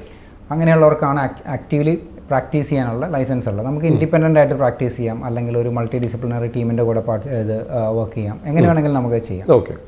ലൈസൻസ് വേണം നിർബന്ധമായിട്ടും. അപ്പം ഒരു ടെസ്റ്റ് നമ്മൾ ചെയ്ത് കഴിയുമ്പോഴത്തേനും ആ ടെസ്റ്റിൽ ഐഡിയലി അവരുടെ പേര്, അവരുടെ രജിസ്ട്രേഷൻ നമ്പർ വേണം, അവരുടെ സീലും വെക്കണം. ബേസിക്കലി ഇത്രയും കാര്യങ്ങളാണ് നമ്മൾ ചെയ്യേണ്ടത്. അതിൻ്റെ ഡേറ്റ് എഴുതണം. അതിന് കുറേ കേസ് ഹിസ്റ്ററി, ഇപ്പോൾ ഒരു കേൾവിക്കുറവുള്ള ഒരു വ്യക്തി വരികയാണെങ്കിൽ അവരുടെ കേസ് ഹിസ്റ്ററി ഫോം ഉണ്ട്. അതിൻ്റെ അകത്ത് നമ്മൾ അവരുടെ ഹിസ്റ്ററീസ് നമ്മളെടുക്കും. അത് കഴിഞ്ഞ് ടെസ്റ്റ് ചെയ്യും. ടെസ്റ്റ് ചെയ്ത് കഴിഞ്ഞ് നമ്മൾ ആ ടെസ്റ്റ് നമ്മൾ അവർക്ക് എക്സ്പ്ലെയിൻ ചെയ്ത് കൊടുക്കണം, ഇപ്പം ഏത് ടൈപ്പ് ഓഫ് കേൾവിക്കുറവാണെന്നുള്ളത്. അപ്പോൾ അത് കഴിഞ്ഞ് ഇനി കേൾവിക്കുറവുണ്ട് എന്ന് തന്നെയാണ് ടെസ്റ്റ് റിസൾട്ട് എങ്കിൽ അതിന് നമുക്ക് എന്താണ് ചെയ്യാൻ പറ്റുക, ഇതിനെ നമുക്ക് ഓവർകം ചെയ്യാൻ വേണ്ടിയിട്ട്. ചിലവരിൽ നമ്മൾ ചിലപ്പോൾ ENT ഡോക്ടേഴ്സിൻ്റെ അടുത്തോട്ട് തിരിച്ച് റെഫർ ചെയ്യാം. മിക്കവർക്കും നമുക്കൊരു ഹിയറിംഗ് എയ്ഡ് ആയിരിക്കും ഓപ്ഷൻ വരുന്നത്. ചിലവർക്ക് കോക്ലിയർ ഇംപ്ലാന്റേഷൻ ആയിരിക്കും ഓപ്ഷനായിട്ട് വരുന്നത്. ഹിയറിംഗ് എയ്ഡ് വെച്ചിട്ടും ഒരു യൂസും കിട്ടുന്നില്ലെങ്കിൽ നമുക്ക് അൾട്ടിമേറ്റ്ലി ഉള്ള ഓപ്ഷനാണ് കോക്ലിയർ ഇംപ്ലാന്റ്. അപ്പം ഡിഫറെൻറ്റ് ഓപ്ഷൻസ് നമുക്ക് അവൈലബിൾ ആണ്. അപ്പോൾ അത് നമ്മൾ ഞാൻ പറയാം ടെസ്റ്റ് റിസൾട്ടിനെ ബേസ് ചെയ്തിട്ടാണ് ഇതെല്ലാം നമ്മൾ ഡിസൈഡ് ചെയ്യുന്നതും ആ ഒരു പ്രോപ്പർ ഗൈഡൻസ് വരുന്നത്. ഇനി ഹിയറിംഗ് എയ്ഡ് വേണ്ട ഒരാളാണെങ്കിൽ there are different types of hearing aids. ഒരുപാട് കമ്പനികളും ഉണ്ട്, ഒരുപാട് ടൈപ്പ് ഓഫ് ഹിയറിംഗ് എയ്ഡ്സും ഉണ്ട്. അപ്പോൾ ഇതിൽ ഏത് ടൈപ്പാണ് അവർക്ക് ഏറ്റവും നല്ലത്? നമ്മൾ ഇപ്പം ഒരുപാട് സോഷ്യലി ആക്റ്റീവ് ആയിട്ടുള്ള ഒരാളാണെങ്കിൽ ഒരു ബേസ് മോഡൽ ഹിയറിംഗ് എയ്ഡിന് പോകാതിരിക്കുന്നത് തന്നെയാണ് ഏറ്റവും നല്ലത്. ഹിയറിംഗ് എയ്ഡിന് ഡിഫറെൻറ്റ് പ്രൈസിൻ്റെ ഉണ്ട്. അപ്പം ഏറ്റവും കൂടുതൽ ആൾക്കാർ പറയുന്നത് എനിക്ക് ഏറ്റവും ചീപ്പായിട്ടുള്ള ഹിയറിംഗ് എയ്ഡ് മതി എന്നാണ്. പക്ഷേ അവർ കോംപ്രമൈസ് ചെയ്യുന്ന അതിൻ്റെ സൗണ്ടിൻ്റെ ക്വാളിറ്റി തന്നെയാണ്. ഓക്കെ. അപ്പം ഒരു നല്ലൊരു ഹിയറിംഗ് എയ്ഡ് തിരഞ്ഞെടുക്കുക. ഒരുപാട് ഫാക്ടേഴ്സ് നമ്മൾ ഇതിൻ്റെ അകത്ത് ശ്രദ്ധിക്കേണ്ടതുണ്ട്. നമ്മുടെ ബഡ്ജറ്റ് ഉണ്ടാവുക, നമ്മുടെ യൂസ് എവിടേക്കാണ് നമ്മൾ യൂസ് ചെയ്യാൻ പോകുന്നത്, ഒരുപാട് ബഹളമുള്ള സ്ഥലങ്ങളിലാണോ, അല്ലെങ്കിൽ നമ്മൾ ഒരുപാട് ആക്റ്റീവായിട്ട് സോഷ്യലി നിൽക്കുന്നവരാണോ, മീറ്റിംഗ്സ് ഒരുപാട് അറ്റൻഡ് ചെയ്യുന്നവർ. അപ്പോൾ അതിന് ഓരോന്നിനെയും ബേസ് ചെയ്തിട്ട് നല്ലൊരു മോഡൽ ഹിയറിംഗ് എയ്ഡ് ചൂസ് ചെയ്യുക. ചൂസ് ചെയ്ത് കഴിഞ്ഞാൽ അത് വെച്ച് നോക്കുക. ഹിയറിംഗ് എയ്ഡ് വെച്ച് നമുക്ക് ട്രയൽ എടുക്കാൻ പറ്റും. ട്രയൽ എടുത്തതിന് ഇത് ഇവിടം വരെ ഓക്കെയാണ്. നമ്മൾ ഏറ്റവും ശ്രദ്ധിക്കേണ്ട കാര്യം എന്ന് പറഞ്ഞു കഴിഞ്ഞാൽ ഇതൊരു റിലേഷൻഷിപ്പ് തന്നെയാണ്. ഒരു പേഷ്യൻ്റ് ഹിയറിംഗ് എയ്ഡ് വാങ്ങിക്കഴിഞ്ഞാൽ അതൊരു ലൈഫ് ലോങ് റിലേഷൻഷിപ്പ് എന്ന് തന്നെ നമുക്ക് പറയാം. അപ്പം ഈ ഹിയറിംഗ് എയ്ഡ് റെഗുലറായിട്ട് പ്രോഗ്രാമിംഗ് വേണം, റെഗുലറായിട്ട് കെയർ ആൻഡ് മെയിൻ്റനൻസ് വേണം. കാരണം നമ്മൾ ഇതൊരു ലൈഫ് ലോങ് കമ്മിറ്റ്മെൻ്റ് ആണ്. അപ്പം ഇത് കമ്പനിയുടെ സർവീസിൻ്റെ ഭാഗത്തു നിന്നുള്ളത്. ഒരു ഓഡിയോളജിസ്റ്റ് ഉള്ള ഒരു ക്ലിനിക്കിൻ്റെ ഭാഗത്ത് നമുക്ക് ചെയ്യാൻ പറ്റുന്നതെന്ന് പറഞ്ഞു കഴിഞ്ഞാൽ ഈ ഫൈൻ ട്യൂണിങ്സ് ആണ്. അപ്പം ചിലപ്പം നമ്മൾ ഒരു ഹിയറിംഗ് എയ്ഡ് നമ്മൾ ഏകദേശം ഒരു മാസമെങ്കിലും ഉപയോഗിച്ച് കഴിഞ്ഞാലേ ഉള്ളൂ അതിൻ്റെ അകത്തെ സെറ്റിങ്സിന് എന്തൊക്കെ മാറ്റങ്ങൾ ചെയ്യണം, അല്ലെങ്കിൽ ഒരു വ്യക്തിയുടെ കസ്റ്റമൈസ്ഡ് ആയിട്ടുള്ള സെറ്റിംഗ് നമ്മൾ എന്തുമാത്രം ചെയ്യണം നമുക്ക് തീരുമാനിക്കാൻ പറ്റുള്ളൂ. അത് ഉപയോഗിക്കുന്ന ആ ഒരു വ്യക്തി പറയുന്ന അനുസരിച്ചിട്ടാണ് നമ്മൾ അതിൻ്റെ അകത്ത് ചേഞ്ചസ് ചെയ്യുന്നത്. അപ്പോൾ അതെന്തുമാത്രം കറക്റ്റായിട്ട് ചെയ്യാൻ പറ്റുന്നു അതാണ് അതിൻ്റെ സക്സസ് വരുന്നത്. അപ്പം അത് ഞാൻ സജസ്റ്റ് ചെയ്യുകയാണെങ്കിൽ എവറി 3 months എല്ലാ 3 മാസം കൂടുമ്പോഴും ഓഡിയോളജിസ്റ്റിനെ ഒന്ന് കൺസൾട്ട് ചെയ്യുക, അവരൊരു അപ്പോയിൻമെൻറ്റ് ഫിക്സ് ചെയ്യുക, പോയി just hearing AIDS properly work ചെയ്യുന്നുണ്ട്. അപ്പം നമുക്കും ഒരു ഓഡിയോളജിസ്റ്റ് എന്ന നിലയ്ക്ക് എനിക്കും നോക്കാൻ പറ്റും ഈ ഹിയറിംഗ് എയ്ഡിൻ്റെ കെയർ ആൻഡ് മെയിൻ്റനൻസ് പ്രോപ്പർ ആണോ, അല്ലെങ്കിൽ പേഷ്യൻസിന് ഡൗട്ട് ഉണ്ടെങ്കിൽ ആ ഡൗട്ട് ക്ലിയർ ചെയ്യുക, അങ്ങനത്തെ എല്ലാം നോക്കാൻ പറ്റും. അതിനുശേഷമാണ് നമുക്ക് ഈ പറഞ്ഞ സർവീസ് പാർട്ട് വരുന്നത്. ഞാനിപ്പോൾ ഇപ്പം ഇതൊരു ഇലക്ട്രോണിക് ഡിവൈസ് തന്നെയാണ്. നമ്മൾ ചിലപ്പം ഒരു മൊബൈൽ ഫോൺ പോലെ തന്നെ പെട്ടെന്ന് താഴെ വീഴാം, മിസ്പ്ലേസ് ആകാം, അല്ലെങ്കിൽ നിലത്ത് കിടന്ന്, കുട്ടികളുള്ള വീടാണെങ്കിൽ ചിലപ്പോൾ കുട്ടികളെടുത്ത് കളിക്കാൻ നിലത്ത് കിടന്ന് ചിലപ്പോൾ ചവിട്ടി പൊട്ടിക്കാം. ഏറ്റവും വേഴ്സ്റ്റ് കേസ് ഞാൻ കണ്ടേക്കുന്നതെന്ന് പറഞ്ഞു കഴിഞ്ഞാൽ വീട്ടിലെ പട്ടി എടുത്തുകൊണ്ട് പോയി. അതിൻ്റെ ഒരു ഫോട്ടോ ഞാൻ കണ്ടിട്ടുണ്ട്. ലിറ്ററലി അത് നമുക്ക് എന്താണെന്ന് പോലും ഐഡൻറ്റിഫൈ ചെയ്യാൻ പറ്റില്ല, പട്ടിയെ കടിച്ച് മുഴുവൻ നശിപ്പിച്ച് വെച്ചേക്കുന്നു. അപ്പം എന്താണെങ്കിലും നമുക്കൊരു സൊല്യൂഷൻ ഉണ്ട്. അറ്റ് ദി വേഴ്സ്റ്റ് സിനാരിയോ ചിലപ്പോൾ മിസ്സായി പോവാം, ഹിയറിംഗ് എയ്ഡ് കളഞ്ഞ് നഷ്ടപ്പെട്ടു പോയി. അങ്ങനെ വരുമ്പോഴും വി ക്യാൻ റീപ്ലേസ് ഇറ്റ്. നമുക്കിപ്പം എന്തെങ്കിലുമൊക്കെ സപ്പോർട്ട് നമ്മുടെ ഭാഗത്ത് നിന്ന് ചെയ്യാൻ പറ്റും എപ്പോഴും.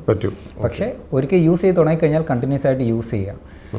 ഇതാണ് നമുക്കൊരു ക്ലിനിക്ക് എന്നതല്ല, നമ്മുടെ ആ സർവീസ് എപ്പോഴും നമുക്ക് എപ്പോഴും ബെറ്റർ ആയിട്ട് കീപ്പ് ചെയ്യാൻ പറ്റുന്നതിൽ നമുക്ക് ചെയ്യാൻ പറ്റുന്ന കാര്യങ്ങളാണ് ഇതെല്ലാം വരുന്നത്. ഓക്കെ. ഇപ്പം നമ്മൾ ഇപ്പോൾ ഈ ചവിട്ടിൽ വെക്കുന്ന അതിനെന്തായാലും പറയുന്നൊരു CIC കസ്റ്റം ഹിയറിംഗ് എയ്ഡ്സ് ആണ് വരുന്നത്. അത് നമ്മുടെ കയ്യിൽ ഒന്ന് കാണിക്കാൻ അതിൻ്റെ എത്ര എന്തെങ്കിലും ഉണ്ടോ, സാമ്പിൾസ് ഉണ്ടോ? ഡെഫിനറ്റ്ലി ഉണ്ട്. ഞാൻ കരുതിയിട്ടുണ്ടത് ഇതൊരു IIC ആണ്, ഡമ്മിയാണ്. ജസ്റ്റ് ആ ഷെല്ലിങ് നമ്മുടെ സൈസ് എന്തുമാത്രം വരാം എന്ന് കാണിക്കുന്ന ഒരു മെഷീനാണ്. ഇപ്പം എൻ്റെ കയ്യിലിരിക്കുമ്പോൾ തന്നെ ആ സൈസ് കമ്പയർ ചെയ്യാം. എൻ്റെ തക്കം വെച്ച് നോക്കുമ്പോൾ ഓൾമോസ്റ്റ് എത്ര സൈസ് വരുന്നുള്ളൂ. ഇത് ഇൻവിസിബിൾ ഇൻ ദി കനാൽ എന്ന് പറയുന്ന കാറ്റഗറിയാണ്. ഇത് നമ്മൾ ചെവിയുടെ അളവെടുത്തിട്ട് ചെയ്യുന്നതാണ്. അപ്പോൾ ഓരോരുത്തരുടെ ചെവിയുടെ സ്പെസിഫിക് ആയിട്ടാണ് നമ്മൾ ചെയ്യുന്നത്. ഓക്കെ. അപ്പം ഇത് നമ്മൾ ചെവിയുടെ ഉള്ളിൽ ഞാൻ വെച്ച് കഴിഞ്ഞാൽ ഇതൊരു അനാറ്റമിയും കൂടിയാണ്. അപ്പം നോർമലി ഇത് കുറച്ച് വലുതാണ്. അപ്പം എൻ്റെ കനാൽ ഇതിങ്ങനെ ഇരിക്കും, ടൈറ്റ് ആയിട്ടിരിക്കും, നമ്മൾ കസ്റ്റം ചെയ്യുന്നത് കൊണ്ട് തന്നെ. ഇനി ഞാനിപ്പോൾ ഈ പിടിച്ചിരിക്കുന്ന ഈ ഒരു ഭാഗമുണ്ട്, ഈ ഒരു പുൾ ഔട്ട് കോഡ് എന്നാണ് അതിന് പറയാം. ഇത് എടുക്കാനും വെക്കാനും ഉള്ള ഇതിന് വേണ്ടിയിട്ട് മാത്രം, ഹെൽപ്പിന് വേണ്ടിയിട്ട് മാത്രമാണ്. ഇപ്പോൾ ഇത് ഞാൻ വെക്കുകയാണെങ്കിൽ ഇത് വലതുവശത്തെയാണ്, ഇത് ഞാൻ വെക്കുകയാണെങ്കിൽ ഇത് കംപ്ലീറ്റ്ലി ചെവിയിൽ കയറിയിരിക്കും. ഇത് എൻ്റെ ചെവിയുടെ അളവിന് ചെയ്തേക്കുന്നതല്ല, അതുകൊണ്ട് തന്നെ അത്രയ്ക്ക് പ്രോപ്പറായിട്ട് ഫിറ്റ് ആവില്ല. അപ്പം ഇതാണ് ഒരു IIC എന്ന് പറഞ്ഞ ഹിയറിംഗ് എയ്ഡ് വന്നു കഴിഞ്ഞാൽ ഇത്രേ ഉള്ളൂ. അറിയില്ല, മുന്നിൽ നോക്കിയാൽ ഒട്ടും അറിയില്ല. അപ്പം ഇതിങ്ങനെ ഇരിക്കും. ഇത് എടുക്കാനാണെങ്കിൽ എളുപ്പമാണ്. അതിൽ ആ ഒരു ട്രാൻസ്പെറൻറ്റ് കോളിൽ പിടിച്ച് എടുത്തു കഴിഞ്ഞാൽ നമുക്ക് ഈസി ആയിട്ട് വെക്കാനും എടുക്കാനും പറ്റും. ഇതാണ് IIC വരുന്നത്. ഇതാണോ ഏറ്റവും ലേറ്റസ്റ്റ് വേർഷൻ? ഇതാണോ ഏറ്റവും ലേറ്റസ്റ്റ് വേർഷൻ എന്ന് പറയാൻ പറ്റില്ല, ഏറ്റവും ചെറിയത് മോഡലാണ് യൂസ് ചെയ്യാനൊക്കെ. ഓരോ കമ്പനീസും ഇപ്പോൾ ഞാൻ പറയാം, ടെക്നോളജി മാറുന്ന അനുസരിച്ച് ഓരോ കമ്പനീസും പുതിയ പുതിയ ചിപ്പ് സെറ്റ് ഡെവലപ്പ് ചെയ്യും. അപ്പോൾ ഒരു പുതിയൊരു പ്ലാറ്റ്ഫോം തന്നെ അവർ റിലീസ് ചെയ്യും.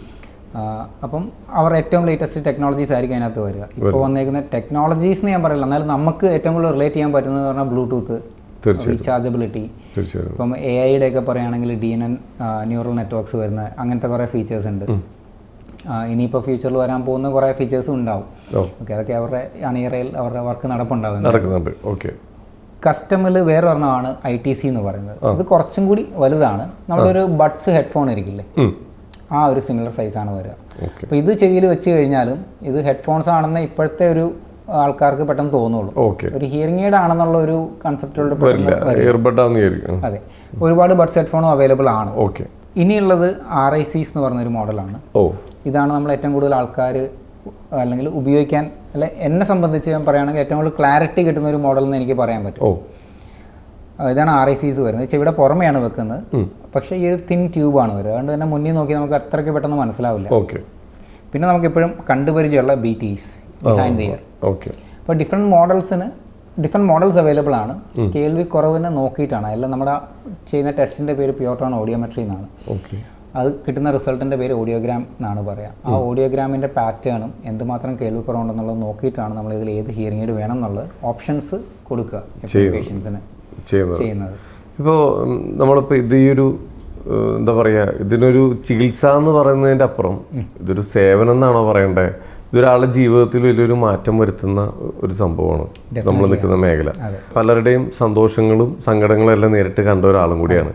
ഞാൻ ഒരു റീല് കണ്ടായിരുന്നു, ഒരു ചേച്ചിക്ക് ഫ്രീ ആയിട്ട് നിങ്ങളിത് കൊടുക്കുകയും 2 കുട്ടികളൊക്കെയുള്ള അവർ ഭയങ്കര കണ്ണൊക്കെ നിറഞ്ഞിട്ടുള്ള ആദ്യമായിട്ട് അവരൊരു ശബ്ദം കേൾക്കുന്നു. അങ്ങനത്തെ ഒരുപാട് മൊമെന്റുകൾ നിങ്ങൾക്ക് കിട്ടിയിട്ടുണ്ട്.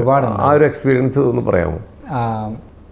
ആ ഒരു ചേച്ചി പുള്ളിക്കാരി ഗവൺമെൻറ്റിൽ ടെമ്പററി കോൺട്രാക്ട് പോസ്റ്റിൽ വർക്ക് ചെയ്യുന്നതാണ്. 2 മക്കളുണ്ട്. ഒരാൾക്ക് എനിക്ക് തോന്നുന്നു ഒരു 4 വയസ്സും ഒരാൾക്ക് ഒരു 7-8 വയസ്സ് വരുന്നുണ്ട്. അപ്പം മൂത്ത കുട്ടി മോളാണ്. അവളാണ് ഏറ്റവും കൂടുതൽ സപ്പോർട്ട് ചെയ്യുന്നത് അമ്മ. അവർക്കൊട്ടും അഫോർഡബിൾ ആയിരുന്നില്ല. ബേസിക്കലി അവരെ ഡിപ്പാർട്ട്മെൻറ്റിൽ നിന്ന് എല്ലാവരും കൂടെ സ്പോൺസർ ചെയ്യാം എന്ന് പറഞ്ഞിട്ടാണ് അവർ വന്നത്. അപ്പോൾ ഹസ്ബൻഡ് ഉണ്ടായിരുന്നു, ഒട്ടും കേൾക്കില്ല. അപ്പോൾ അവർ പ്രോപ്പർലി ആ സൈൻ ലാംഗ്വേജ് തന്നെയാണ് യൂസ് ചെയ്തുകൊണ്ടിരുന്നത്. അത്യാവശ്യം കുറച്ചൊരു സംസാരമുണ്ട്, പക്ഷെ നമുക്ക് കേട്ടാൽ പെട്ടെന്ന് മനസ്സിലാവില്ല. അങ്ങനെ ആദ്യമായിട്ട് വന്ന് നമുക്കൊരു നോർമൽ പേഷ്യൻ്റ് വരുന്ന പോലെ തന്നെയാണ്. പിന്നെ നമ്മൾ കൂടുതൽ സംസാരിച്ചപ്പോഴാണ് ഇതിനെക്കുറിച്ച് ഇങ്ങനെയാണ് അവരുടെ ഫാമിലി ഹിസ്റ്ററി വെച്ചാൽ ആ വീട്ടിൽ ഇങ്ങനെയാണ് കാര്യങ്ങളെന്ന് നമുക്കൊരു ബോധ്യം മനസ്സിലായി.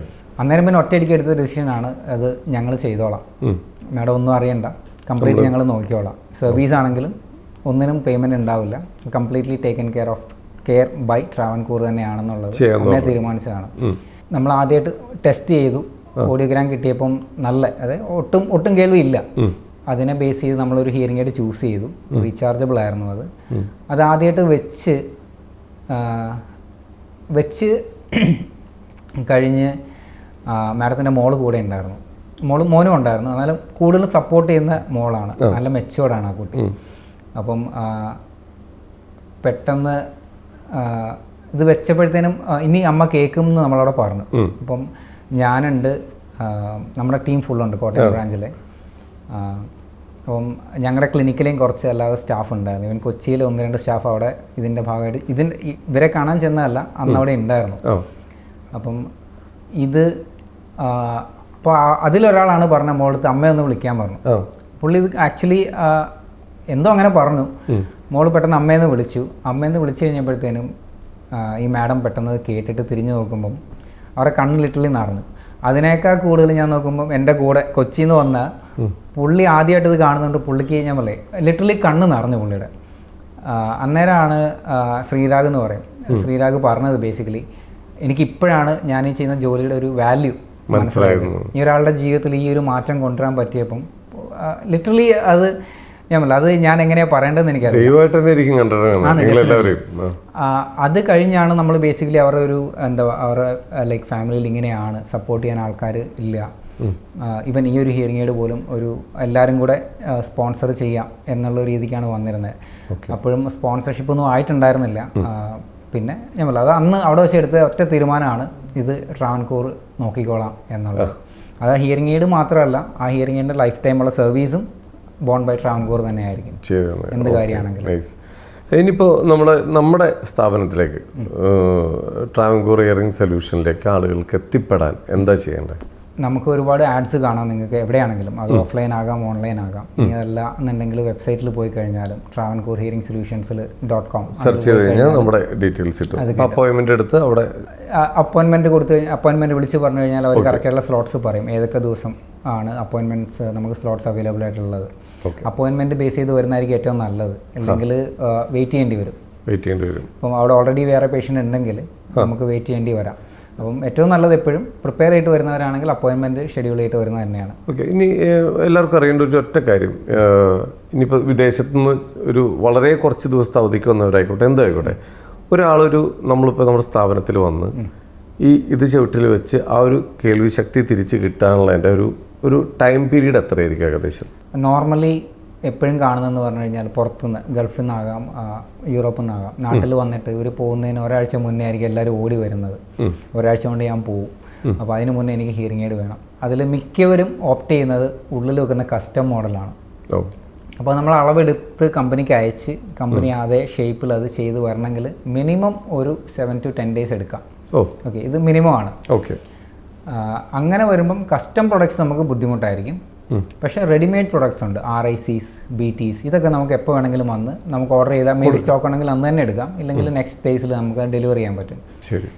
ഇപ്പം പക്ഷേ ഒരു അഡ്വാൻറ്റേജ് ഉള്ളതെന്ന് പറഞ്ഞു കഴിഞ്ഞാൽ കസ്റ്റം പ്രൊഡക്റ്റ് എന്ന് ഞാൻ പറയുന്നില്ല, എന്നാലും ചെവിയുടെ ഉള്ളിൽ വെക്കുന്ന കനാൽ പ്രൊഡക്റ്റിൽ 1-2 റെഡിമെയ്ഡ് ആയിട്ടുണ്ട്. അതെ, അപ്പോൾ അതും ചിലതിന് ബ്ലൂടൂത്ത് ഉണ്ട്, ചിലതിന് റീചാർജബിലിറ്റി ഉണ്ട്. കസ്റ്റം അല്ല, അളവെടുത്തിട്ട് ചെയ്യുന്നതല്ല, എന്നാലും ചെവിയുടെ ഉള്ളിൽ തന്നെയാണ് വെക്കുന്നത്. ഏറ്റവും ചെറിയ പ്രൊഡക്റ്റ് അതൊക്കെ റെഡിമെയ്ഡ് ആയിട്ട് തന്നെ ഇപ്പോൾ കിട്ടും.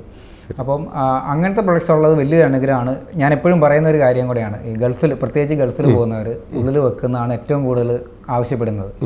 അവർക്ക് ഈ ഒരു പ്രൊഡക്റ്റ് വന്നതിന് ശേഷം കുറേ കൂടെ ഈസിയാണ്. ലാസ്റ്റ് മൊമെന്റ് ഓടി വരുമ്പം പോവുകയും വേണം, എന്നാൽ അതിന് മുന്നേ ഹിയറിംഗ് ഡെലിവറി ആണെന്ന് പറയുമ്പോൾ നല്ല ടൈറ്റ് ഷെഡ്യൂളായിരിക്കും വരുന്നത്, ഭയങ്കര ടൈറ്റ് ആയിരിക്കും അത്. അപ്പം അങ്ങനെയുള്ളവർക്ക് ഈ ഒരു മോഡൽ ഇപ്പോൾ അവൈലബിൾ ആണ്. പിന്നെ ഇപ്പം പുറത്ത് രാജ്യത്ത് വർക്ക് ചെയ്യുന്നവരാകാം, അല്ല മക്കളുടെ അവിടെ ഉള്ളവരായിരിക്കാം, നമുക്ക് ഇൻ്റർനാഷണൽ വാറണ്ടി വരുന്ന പ്രൊഡക്ട്സ് അവൈലബിൾ ആണ്. അപ്പം ഇവിടെ നിന്ന് വാങ്ങിക്കഴിഞ്ഞാലും ആ രാജ്യത്ത് അതിന് സപ്പോർട്ട് ഉണ്ടാവും, എപ്പോഴും അവരുടെ ഡയറക്റ്റ് സപ്പോർട്ട് ഉണ്ടാവും. ഇനി ഒരു ഒറ്റ കാര്യം, ഇത് വ്യാജവും ഒറിജിനലും തിരിച്ചറിയണം എങ്ങനെയാണ്? ഹിയറിംഗ് എയ്ഡ്സിന് കമ്പാരിറ്റീവ്ലി ഡ്യൂപ്ലിക്കേറ്റ്സ് കുറവാണ്, ഇല്ലയെന്ന് ഞാൻ പറയുന്നില്ല, എന്നാലും കമ്പാരിറ്റീവ്ലി കുറവാണ്. നമ്മളെപ്പോഴും ഞാൻ ഇതിൻ്റെ അത് എടുത്തു പറയേണ്ട ഒരു പോയിന്റ് എന്ന് പറഞ്ഞു കഴിഞ്ഞാൽ, നമ്മളെപ്പോഴും പത്രത്തിൽ പരസ്യം കാണും, ഈ 3000 രൂപയ്ക്ക് അല്ലെ 6000 രൂപയ്ക്ക് ഹിയറിംഗ് എയ്ഡ് എന്ന് പറഞ്ഞിട്ട് ചെറിയൊരു കോളത്തിൽ നമുക്ക് എപ്പോഴും കാണാൻ പറ്റും. അത് ആക്ച്വലി ഹിയറിംഗ് എയ്ഡ് അല്ല, ആരും തെറ്റിദ്ധരിക്കരുത്. അത് ഹിയറിംഗ് ആംപ്ലിഫയേഴ്സ് ആണ്. അത് ജസ്റ്റ് ഒരു ആംപ്ലിഫയർ ആണ്, ഒരു സ്പീക്കറിന്റെ ഫംഗ്ഷനാണ് അത് ചെയ്യുന്നത്. സൗണ്ടിനെ ജസ്റ്റ് ആംപ്ലിഫൈ ചെയ്യാന്നുള്ളത് മാത്രമേ ഉള്ളൂ. അത് ഹിയറിംഗ് എയ്ഡിന്റെ കാറ്റഗറിയിൽ വരുന്നതല്ല, ഹിയറിംഗ് ആംപ്ലിഫയേഴ്സ് ആണ്. ഹിയറിംഗ് എയ്ഡ്സ് എന്ന് പറഞ്ഞാൽ ഒരുപാട് റിസർച്ച് ചെയ്തിട്ടാണ് ഓരോ ചിപ്പും ഡെവലപ്പ് ചെയ്യുന്നത്. അത് കഴിഞ്ഞ് അതിന് ബേസ് ചെയ്ത് സ്റ്റഡീസ് ഉണ്ടാവും, അത് കഴിഞ്ഞിട്ടാണ് ചിപ്പ് ഒരു റിലീസ് ചെയ്യുന്നത് തന്നെ. അപ്പോൾ അതുകൊണ്ട് തന്നെ ഇത്രയും R&Dയിൽ ഇൻവെസ്റ്റ് ചെയ്യുന്നതുകൊണ്ട് തന്നെ ഹിയറിംഗ് എയ്ഡ്സ് പൊതുവെ കോസ്റ്റ്ലി തന്നെയാണ്. ഏറ്റവും മിനിമം കോസ്റ്റ് ഞാൻ പറയുകയാണെങ്കിൽ ഒരു ഡിജിറ്റൽ പ്രോഗ്രാമബിൾ ഹിയറിംഗ് എയ്ഡിന് നമുക്ക് മിനിമം ഒരു 20,000 വരും ഒരു ഹിയറിംഗ് എയ്ഡിന്. അതൊരു ഏകദേശം ഒരു 4.5 ലക്ഷം രൂപ ആ ഒരു റേഞ്ച് വരെ പോകുന്ന മോഡൽസ് അവൈലബിൾ ആണ്. ഹിയറിംഗ് എയ്ഡ്സിൻ്റെ കോസ്റ്റിൽ എല്ലാവരും പറയും കമ്പാരിറ്റീവ്ലി കൂടുതലാണ്. അതിൻ്റെ റീസൺ ഇതാണ്, ഒരുപാട് റിസർച്ച് ചെയ്തിട്ടാണ് ഈ ഒരു ചിപ്പ് ഡെവലപ്പ് ചെയ്യുന്നത്. കാരണം നമ്മൾ പറയുന്ന ഓരോ കംപ്ലയിൻസിനനുസരിച്ച് നമ്മൾ അതിൻ്റെ അത് ചേഞ്ചസ് ചെയ്യാൻ നമുക്ക് ഓപ്ഷൻസ് അവൈലബിൾ ആയിരിക്കും എപ്പോഴും. ഒരു ഹിയറിംഗ് എയ്ഡ് ആംപ്ലിഫയർ വെക്കുന്നതിൽ ഒരു കുഴപ്പം എന്ന് പറഞ്ഞു കഴിഞ്ഞാൽ, first impression is the best impression എന്ന് പറയില്ലേ. നമ്മൾ 3000 രൂപയ്ക്ക് കണ്ടു, നമ്മളത് വാങ്ങി, നമ്മൾ വെച്ചു. നമ്മൾ ജസ്റ്റ് ഒരു ആംപ്ലിഫയർ ആണ്. നമ്മൾ ആദ്യം പറയാൻ പോകുന്നത് ഇത് വെച്ചിട്ട് ഒരു കാര്യമില്ല. നമുക്ക് ഓട്ടോമാറ്റിക്കലി നമ്മുടെ മനസ്സിൽ തന്നെ തോന്നാൻ ഹിയറിംഗ് എയ്ഡ് വെച്ച് കഴിഞ്ഞാൽ ഒരു ഗുണമില്ല എന്നുള്ളത്. അത് പക്ഷേ ആക്ച്വലി നമ്മൾ വെച്ചിരിക്കുന്ന ഹിയറിംഗ് എയ്ഡ് അല്ല, ഹിയറിംഗ് ആംപ്ലിഫയേഴ്സ് ആണ്. ഓക്കെ, ഇനി ഒരു എക്സാമ്പിൾ പറയുകയാണെങ്കിൽ മൂവാറ്റുപുഴയിൽ നടന്ന ഒരു കാര്യമാണ്. അപ്പം ഒരു പേഷ്യൻറ്റ് നമ്മുടെ അടുത്ത് ഇതുപോലെ വന്നു. ഒരു ഹിയറിംഗ് എയ്ഡിൻ്റെ ഷേപ്പിൽ തന്നെയാണ് ഇത് ഇരിക്കുന്നത്. ആക്ച്വലി ഒരു ഹിയറിംഗ് ആംപ്ലിഫയർ ആണ്. ആ കമ്പനി ഏതാ നെറ്റിൽ സെർച്ച് ചെയ്താൽ പോലും നമുക്ക് അങ്ങനെ ഒരു കമ്പനിയെക്കുറിച്ച് കേൾക്കാൻ പറ്റില്ല. അപ്പോൾ പുള്ളി വന്നിട്ട് ചോദിച്ചു ഇത് നമുക്ക് എന്തെങ്കിലും ചെയ്യാൻ പറ്റുമെന്ന് ചോദിച്ചു. ഞാൻ പറഞ്ഞു ഞാനെടുത്ത് നോക്കി. ഞാൻ പറഞ്ഞു ഇത് എവിടെ നിന്നാണ് വാങ്ങിയെന്ന് ചോദിച്ചു. അപ്പോൾ പുള്ളി പറഞ്ഞ സ്റ്റോർ ചെയ്താണ് MC റോഡിൽ മൂവാറ്റുപുഴയിൽ. പുള്ളി പത്രത്തിൽ പരസ്യം കണ്ടിട്ട് അവരെ വിളിച്ചു. രണ്ട് പേര് വന്നു, കാറിലാണ് വന്നത്. MC റോഡിൻ്റെ സൈഡിൽ തന്നെ വണ്ടി പാർക്ക് ചെയ്തു. പുള്ളിയോട് കാറിൽ കയറി ഇരിക്കാൻ പറഞ്ഞു. പുള്ളിക്ക് ഈ സാധനം വെച്ച് കൊടുത്തു, ഹിയറിംഗ് എയ്ഡ് ആംപ്ലിഫയർ വെച്ച് കൊടുത്തിട്ട് പുള്ളിയിൽ നിന്ന് കാശ് വാങ്ങി. എന്നിട്ട് പറഞ്ഞു ജസ്റ്റ് ഒന്ന് പുറത്തിറങ്ങി ഒന്ന് നോക്കാം എങ്ങനെയുണ്ടെന്ന് നോക്കാൻ പറഞ്ഞിട്ട് പുള്ളി പുറത്തിറങ്ങി. ഇവർ കാറ് ഡോറ് അടച്ച് ഒരു സ്ഥലം വിട്ടു. പുള്ളിയുടെ കയ്യിൽ ഹിയറിംഗ് എയ്ഡ് ആയിപ്പോയി. കാശ് ഒരു വണ്ടി ഇരുന്നപ്പോൾ തന്നെ മേടിക്കുകയും ചെയ്തു. പിന്നെ അവരെ വിളിച്ചാൽ ഒരു കോൺടാക്റ്റും ഇല്ല. അതിനുശേഷം പുള്ളി കുറേ നോക്കി ഇത് വെച്ചിട്ട് ഒരു രക്ഷയില്ലാതായപ്പോഴാണ് നമ്മുടെ അടുത്ത് കൊണ്ടുവന്നത്. നമുക്കൊന്നും ചെയ്യാനും പറ്റില്ല. അത് കുറേ ചൈനീസ് ബ്രാൻഡ്സ് ഉണ്ട് ഇറങ്ങിയിട്ടുണ്ട്. അതൊക്കെ വ്യക്തമായി ഗ്ലോബലി. അതുകൊണ്ട് തന്നെ ഗ്ലോബലി ഹിയറിംഗ് എയ്ഡ്സിന് 6 മേജർ മാനുഫാക്ചേഴ്സ് ആണ് ഉള്ളത്. അപ്പം അവരുടെ പ്രൊഡക്റ്റിന് എപ്പോഴും ഈ പറഞ്ഞ പോലെ അത് ഇമ്പോർട്ടഡ് ആയിട്ട് തന്നെയാണ് വരുന്നത്. അതിന് പ്രോപ്പറായിട്ടുള്ള സർവീസും ഗ്യാരണ്ടിയും വാറണ്ടിയും എല്ലാം അവൈലബിൾ ആയിരിക്കും. കമ്പനിയുടെ കയ്യിൽ നിന്നുള്ള വാറണ്ടി ആണെങ്കിലും ഉണ്ടാവും. ഒരു ക്ലിനിക്കിൽ നിന്നാണെങ്കിൽ അതിൻ്റേതായ ഈ പറഞ്ഞ സപ്പോർട്ടും എപ്പോഴും ഉണ്ടാവും. ഓക്കെ. ട്രാങ്കൂർ ഹിയറിംഗ് സൊല്യൂഷൻ്റെ ഫ്യൂച്ചർ പ്ലാൻ എന്തൊക്കെയാണ്? കേൾവിക്കുറവുള്ളവരെ ഏറ്റവും ഏത് സ്ഥലത്താണെങ്കിലും സഹായിക്കാൻ പറ്റണം ഞങ്ങളെ കൊണ്ട്. അപ്പോൾ അതിൻ്റെ ഒരു പ്രൊജക്റ്റ് വരുന്നുണ്ട്. കാരണം ഇപ്പം നമുക്ക് കൂടുതലും ആക്സസിബിൾ ആയിട്ടുള്ള മേജർ സിറ്റീസിൽ തന്നെയാണ്, Tier 1 സിറ്റീസിലാണ്. അതിനി പറഞ്ഞാൽ Tier 2 Tier 3 നമുക്ക് ഒട്ടും ഈ പറയുന്ന സപ്പോർട്ട്സ് ഇല്ലാത്ത സ്ഥലങ്ങളിലോട്ടാണെങ്കിലും എത്തിക്കുക. അപ്പം ഇനി അടുത്തത് അതിൻ്റെ ടേൺ അറൗണ്ട് ടൈമാണ്. നമ്മളിപ്പോൾ സർവീസിന് കൊടുത്തു കഴിഞ്ഞാൽ ഇറ്റ് ടേക്സ് ഒരു 1 വീക്ക് എന്തായാലും എടുക്കും സർവീസ് കഴിഞ്ഞ് വരാൻ. അപ്പം അതും ഏറ്റവും വേഗം ചെയ്ത് എത്തിക്കുക. നമ്മളതിനൊരു ലാബ് നമ്മൾ സെറ്റ് ചെയ്യുന്നുണ്ട്. അപ്പം അങ്ങനെയും വരുന്നുണ്ട്. നമ്മുടെ ഒരു കാര്യം കൂടി എന്ന് വെച്ചാൽ ഏറ്റവും കൂടുതൽ കേട്ടേക്കുന്നത് ആളുകളുടെ കയ്യിൽ നിന്ന് നമ്മൾ റിവ്യൂ ഒക്കെ എടുത്ത് നോക്കിയാൽ നിങ്ങളുടെ ഫോളോ അപ്പ് ഭയങ്കര രസകരമായിട്ട് നിങ്ങൾ ചെയ്യുന്നുണ്ടെന്ന് പറഞ്ഞു. അതിനെന്താണ് നമ്മൾ ടീമിനോട് പറഞ്ഞ് ഏൽപ്പിച്ചേക്കുന്നത്? എങ്ങനെയാണ്? സെപ്പറേറ്റ് ടീം തന്നെയുണ്ട്. ഫോളോ അപ്സിനുണ്ട്, കസ്റ്റമർ സർവീസ് ടീമുണ്ട്. അതാണ് ഒരു എപ്പോഴും ഒരു പേഷ്യന്റിന് വേണ്ട, അതാണ് ഒരു ഫോളോ അപ്പ് ആണ്. ഓരോ പേഷ്യന്റും ഇമ്പോർട്ടൻ്റാണ്. ഒരാളെ നമുക്ക് മിസ് ചെയ്യാൻ പാടില്ല. ഇപ്പോൾ ഒരാൾ വിളിച്ചിട്ടുണ്ടെങ്കിൽ അവരുടെ ഡേറ്റ ഓൾറെഡി അവിടെ എൻറ്റേർഡ് ആയിരിക്കും. അപ്പം നെക്സ്റ്റ് ഡേ ആയി കഴിഞ്ഞാൽ ഫോളോ അപ്പിൽ വരും. എന്തുകൊണ്ട് അറ്റൻഡ് ചെയ്തില്ല, അല്ലെങ്കിൽ അതിൻ്റെ സൊല്യൂഷൻ അടുത്ത കോടതിയിലെ സൊല്യൂഷൻ എഴുതണം. അതിപ്പം ഇതിപ്പോൾ ഓഡിയോളജിൻ്റെ അടുത്താണോ പോയത്, അതോ ഇവരുടെ ഹിയറിംഗ് എയ്ഡ് ഇന്നതാണ്, അത് കമ്പനിയിലാണോ നിൽക്കുന്നത് എന്നുള്ള സൊല്യൂഷൻ വരും. അപ്പം വിത്തിൻ അവർക്ക് മിനിമം ടൈം പീരീഡ് ഉണ്ട്. ഇത്രയും ടൈമിനകത്ത് സോൾവ് ആയിരിക്കണം. അറ്റ്ലീസ്റ്റ് നമ്മൾ എന്താണ് പ്രശ്നം എന്നുള്ള പേഷ്യൻറ്റിനെ പറഞ്ഞ് മനസ്സിലാക്കി അതിന് ഇതാണ് പ്രശ്നം, അതിന് ഇത്ര ദിവസം എടുക്കും. ഈ ഒരു സ്റ്റേജിൽ നമ്മൾ മിനിമം പേഷ്യൻസിൻ്റെ അടുത്ത് നമ്മൾ പറഞ്ഞിരിക്കണം. പിന്നെ എല്ലാവർക്കും ഇപ്പോൾ ഈ ഹിയറിംഗ് എയ്ഡ് വെക്കുന്നവരുടെ ഒരു കാര്യമാണ്, വെക്കാതിരിക്കുന്നതിനൊരു കാരണമുണ്ട്. ഇതെപ്പോഴും വെച്ച് കഴിഞ്ഞ് ഇതെപ്പോഴും വെക്കേണ്ടി വരുമോ, ഊണിലും ഉറക്കത്തിലെല്ലാം പിന്നെ ഇത് ഊരാൻ പറ്റില്ല, ഇത് നമുക്ക് ഒരു പബ്ലിക്കിലൊക്കെ ചെല്ലുമ്പോൾ ഇത് മാറ്റാൻ പറ്റില്ല, അങ്ങനെ ഒരു തോന്നൽ ഇപ്പോൾ എല്ലാവരുടെ ഉള്ളിലുണ്ട്, തെറ്റിദ്ധാരണയുണ്ട്. അതിനെക്കുറിച്ച് എന്താ പറയാനുള്ളത്? ഹിയറിംഗ് എയ്ഡ് വൺസ് നമ്മൾ യൂസ് ചെയ്യാൻ തുടങ്ങിക്കഴിഞ്ഞാൽ നമ്മളെപ്പോഴും വിചാരിക്കും ഇത് ചെവിയിലിരിക്കുന്ന നല്ല വെയിറ്റ് ആണ്, അല്ലെങ്കിൽ ഇത് എപ്പോഴും വെക്കേണ്ടി ഒരു നോർമലി എല്ലാവരും ചോദിക്കുന്ന ചോദ്യമാണ്. വൺസ് അത് യൂസ് ചെയ്ത് തുടങ്ങിക്കഴിഞ്ഞാൽ നമുക്ക് തന്നെ പിന്നെ അത് മാറ്റി വെക്കാൻ ബുദ്ധിമുട്ടായിരിക്കും. കാരണം അത് നമ്മുടെ ശരീരത്തിൻ്റെ ഒരു ഭാഗമാവും. അപ്പോൾ നമ്മൾ തന്നെ ഏറ്റവും എക്സാമ്പിൾ പറയുകയാണെങ്കിൽ കണ്ണട, നമ്മൾ കണ്ണട മുഖത്ത് വെച്ചിട്ട് തന്നെ കണ്ണട തപ്പും ഇല്ല, അത് നമ്മുടെ ശരീരത്തിൻ്റെ ഒരു ഭാഗമായി. അതുപോലെ തന്നെയാണ് ഹിയറിംഗ്. ശീലമായി കഴിഞ്ഞാൽ പിന്നെ അതില്ലാണ്ട് നമുക്ക് പാടാണ്. കാരണം നമുക്ക് എന്തൊക്കെയാണ് നഷ്ടപ്പെടുന്നത് എന്നുള്ളത് ഹിയറിംഗ് എയ്ഡ് വെച്ച് കഴിഞ്ഞാൽ നമുക്ക് കറക്റ്റായിട്ട് അറിയാൻ പറ്റുമോ. അത് വെക്കുമ്പോഴാണ് നമുക്ക് എന്തൊക്കെ ഇതുവരെ ഇല്ലാതിരുന്നു അറിയാൻ പറ്റും. ഞാനത് പറഞ്ഞു കഴിഞ്ഞാൽ വാക്കാൽ ഞാൻ പറഞ്ഞു കഴിഞ്ഞാൽ നമുക്കത് മനസ്സിലാവില്ല. അത് കേൾവിക്കുറവുള്ള ഒരാൾ വെച്ച് കേട്ട് കഴിഞ്ഞാൽ അവർക്ക് മനസ്സിലാവുള്ളൂ. അപ്പം അത് കംപ്ലീറ്റ്ലി ഡിഫറെൻ്റ് ആണ്. ഞാൻ ഇതേ കാര്യം പറയുന്നതും ഒരാളെ വെച്ച് കേൾപ്പിക്കുന്നതും തമ്മിൽ ഒരുപാട് വ്യത്യാസമുണ്ട്. നമ്മൾ ഐഡിയലി പറയുന്നത് മിനിമം ഒരു ദിവസം 8 മണിക്കൂറേലും ഉപയോഗിക്കണം എന്നാണ്. ഇത് നമ്മൾ ഐഡിയലി പറയുന്നതാണ്. എന്നാലും നമ്മൾ എപ്പോഴൊക്കെ എണീറ്റിരിക്കുന്നു അപ്പോഴൊക്കെ അത് മാക്സിമം യൂസ് ചെയ്യാം. കൂടുതൽ യൂസ് ചെയ്യുന്നതോറും നമുക്ക് അതിൻ്റെ ബെനിഫിറ്റ് കൂടത്തുള്ളൂ.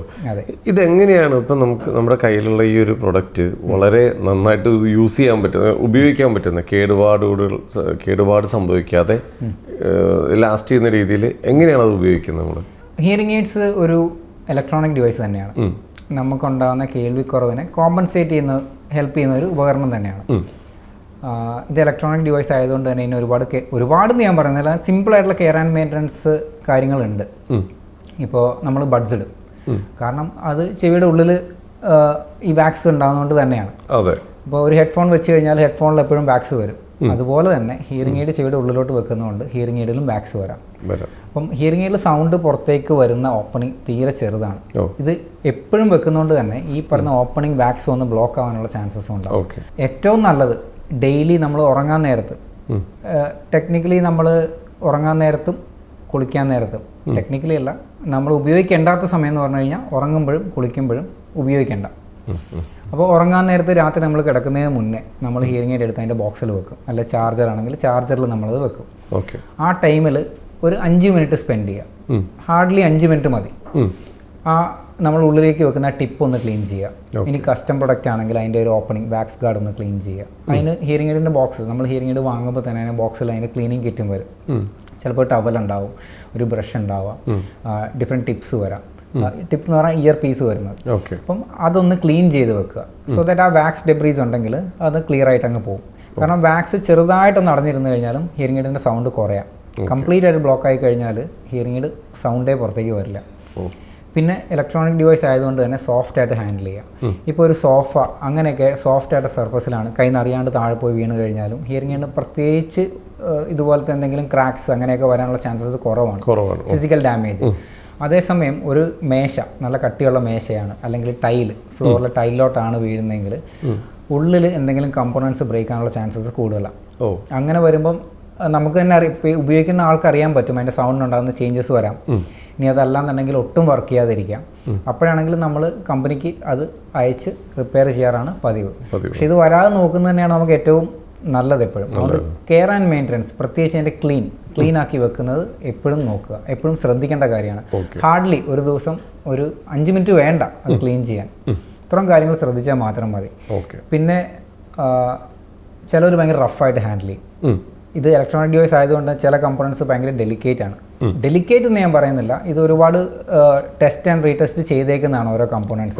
എന്നാലും കുറച്ച് സോഫ്റ്റ് ആയിട്ട് ഹാൻഡിൽ ചെയ്ത് കഴിഞ്ഞാൽ ഈ ഫിസിക്കൽ ഡാമേജ് നമുക്കൊരു പരിധി വരെ ഇല്ലാതെ തന്നെ നമുക്ക് ഉപയോഗിക്കാനും പറ്റും. കാരണം ഇന്നും ഏറ്റവും കൂടുതൽ കെയർ ആൻഡ് മെയിൻറ്റെയിൻ ചെയ്യുന്നവർ, എനിക്ക് 3-4 പേഷ്യൻസ് ഉണ്ട് 12 കൊല്ലമായിട്ട് ഒരേ ഹിയറിംഗ് എയ്ഡ് തന്നെ യൂസ് ചെയ്യുന്നവർ.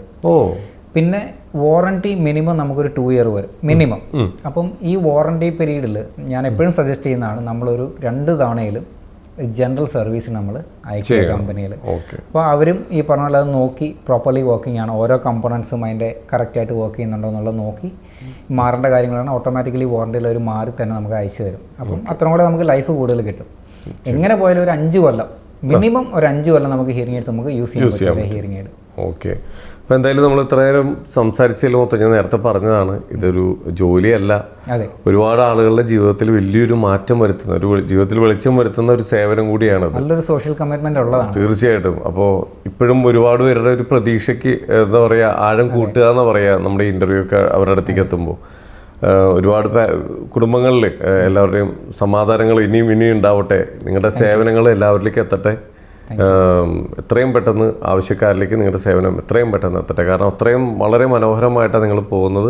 യാതൊരു കംപ്ലൈൻറ്റും ഇല്ലാതെ ഇതേപോലെ തന്നെ എപ്പോഴും പോകാൻ പറ്റട്ടെ. എല്ലാവിധ ആശംസകളും നിങ്ങൾ നേരുന്നു. Thank you.